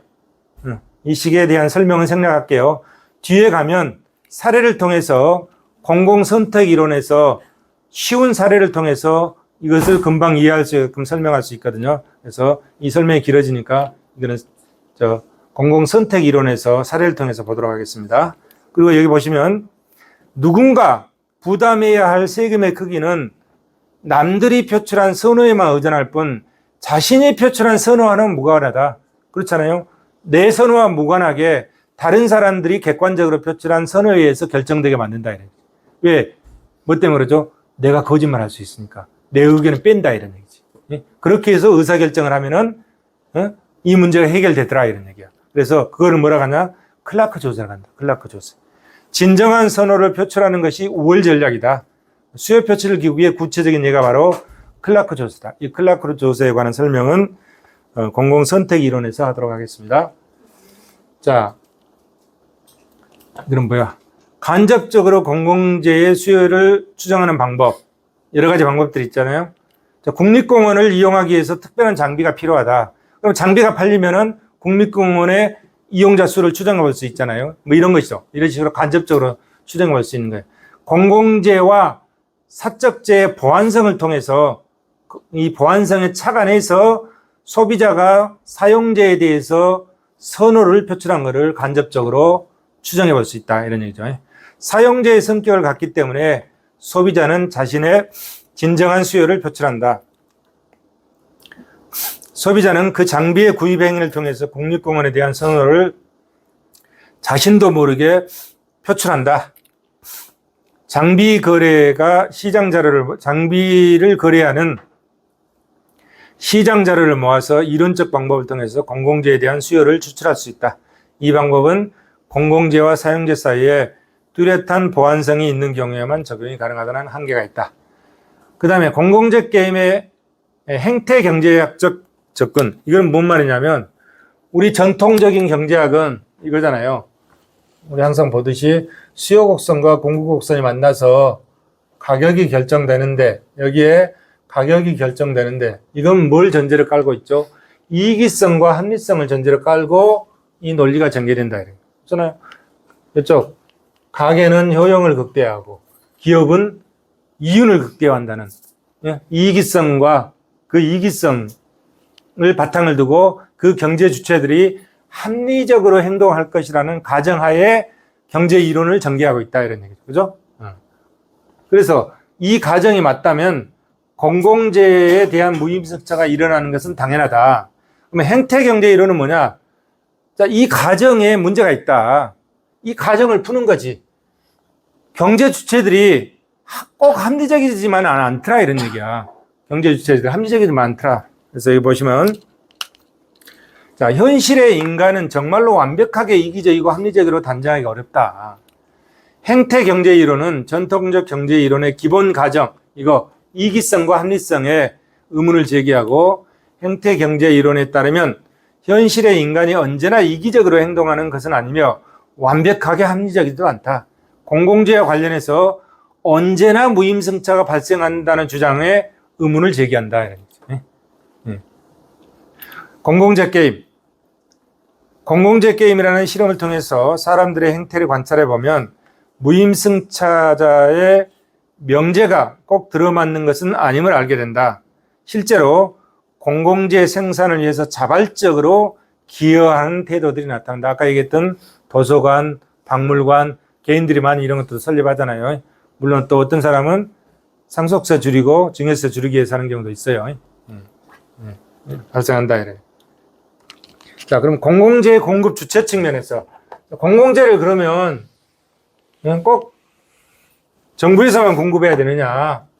결정은 정부에서 하고 뭐죠? 공사나 이런 거는 민간 시장이 할 수 있다 이런 얘기죠. 중립성의 정리. 자, 공공재를 이렇게 되잖아요. 자, 이게 공공재고 이게 사적재야. 공공재와 사적재예요. 그러면 자, 여기서 이만큼 생산하고 있어. 공공재가 이만큼이고 사적재가 이만큼이야. 그럼 공공재를 또 이만큼 늘리려고 해요. 이만큼. 늘려보자. 이만큼. 여기서이죠. 공공재를 이만큼 늘리고 사적재를 이만큼 줄이고 공공재를 이만큼 늘려보려고 해요. 늘려보려고 한다. 이럴 때 이 문제가 나오죠. 자, 민간 부분. 어떤 공공재를 생산 공급하고 있어. 민간 부문이 생산 공급하고 있어. 공공재를 생산 공급하고 있어. 공공 부문이 그것의 공급량을 늘린다면 민간 부문이 어떤 반응을 보일까 이거지. 정부가 도서관을 더 많이 짓는다면 민간이 지어 운영하는 도서관 수가 어떤 변화를 일으키냐. 민간 부문의 공공 도서관 서비스가 정부의 추가적인 공급량만큼 줄어들더라 이런 얘기지. 그거를 뭐라 한다? 중립성의 정은. 구축했다. 크라우드 미시경제학에서 구축 효과가 발생했다 이런 얘기지. 정부의 공공재 생산 공급을 늘리면 민간 부문의 공공재 생산 공급이 줄어든다. 동일한 양만큼 줄어들었을 때 그것을 구축 효과라고 하고 중립성의 정의를 한다. 근데 사실은 동일한 양만큼 줄어든 것도 아니잖아요. 여러 와야 되는데 지난 시간에 봤듯이 이 안으로 와본다 이렇게 와본다 이런 얘기. 이 안으로. 근데 민간재는 이만큼 줄어든데 공공재는 이만큼 늘어나는 게 아니라 더 적게 늘어나서 여기서 비효율이 발생하더라 이런 얘기죠. 이제 그 부분하고는 별개의 문제야 이거는. 그만큼 줄어들었을 때 그걸 뭐라 한다? 중립성의 정리를 한다. 이런. 공공재와 공공선택.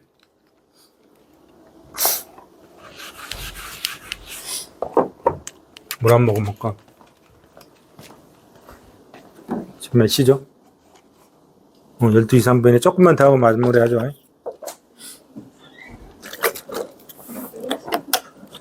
조금만 더 하고, 조금만 더 하고 좀 일찍 끝내죠, 뭐. 자, 공공재와 공공선택. 현실에서 공공 부분에, 즉, 정부가 공공재 배분에 관한 의사결정을 하는데, 공공선택이라고 부르는 집단 의사결정을 갖춘다. 공공재를 공급하는데, 그냥 머스크레이브 이론을 갖다가 막 적용해서 공공재를 공급하는 게 아니고, 어떻게 한다? 투표해서 한다며, 투표해서. 그 투표해서 하는데, 투표에서 의사결정하는 게 뭐다? 그게 공공선택 이론이다, 이런 얘기죠. 공공선택 과정에 참여 주체들, 즉 국민, 정치가, 관료, 각종 이익 집단들 저마다 이득을 쫓아서 한다. 아까 우리가 가게는 효용을 극대화하고 기업은 이윤을 극대화한다고 했잖아요. 이 사람들도 정치가들, 관료, 이 각종 이익 집단들도 뭐다? 자기의 이익을 극대화하는 관점에서 행동을 하더라. 그 이론은 이제 다음 시간에 보는 겁니다. 아담 스미스, 시장에 보이지 않는 손이 공익을 이끌어간다고 그랬잖아요. 근데 현실은 공공선택 과정에서 이런 결과를 기대하기는 쉽지가 않더라, 이런 얘기죠.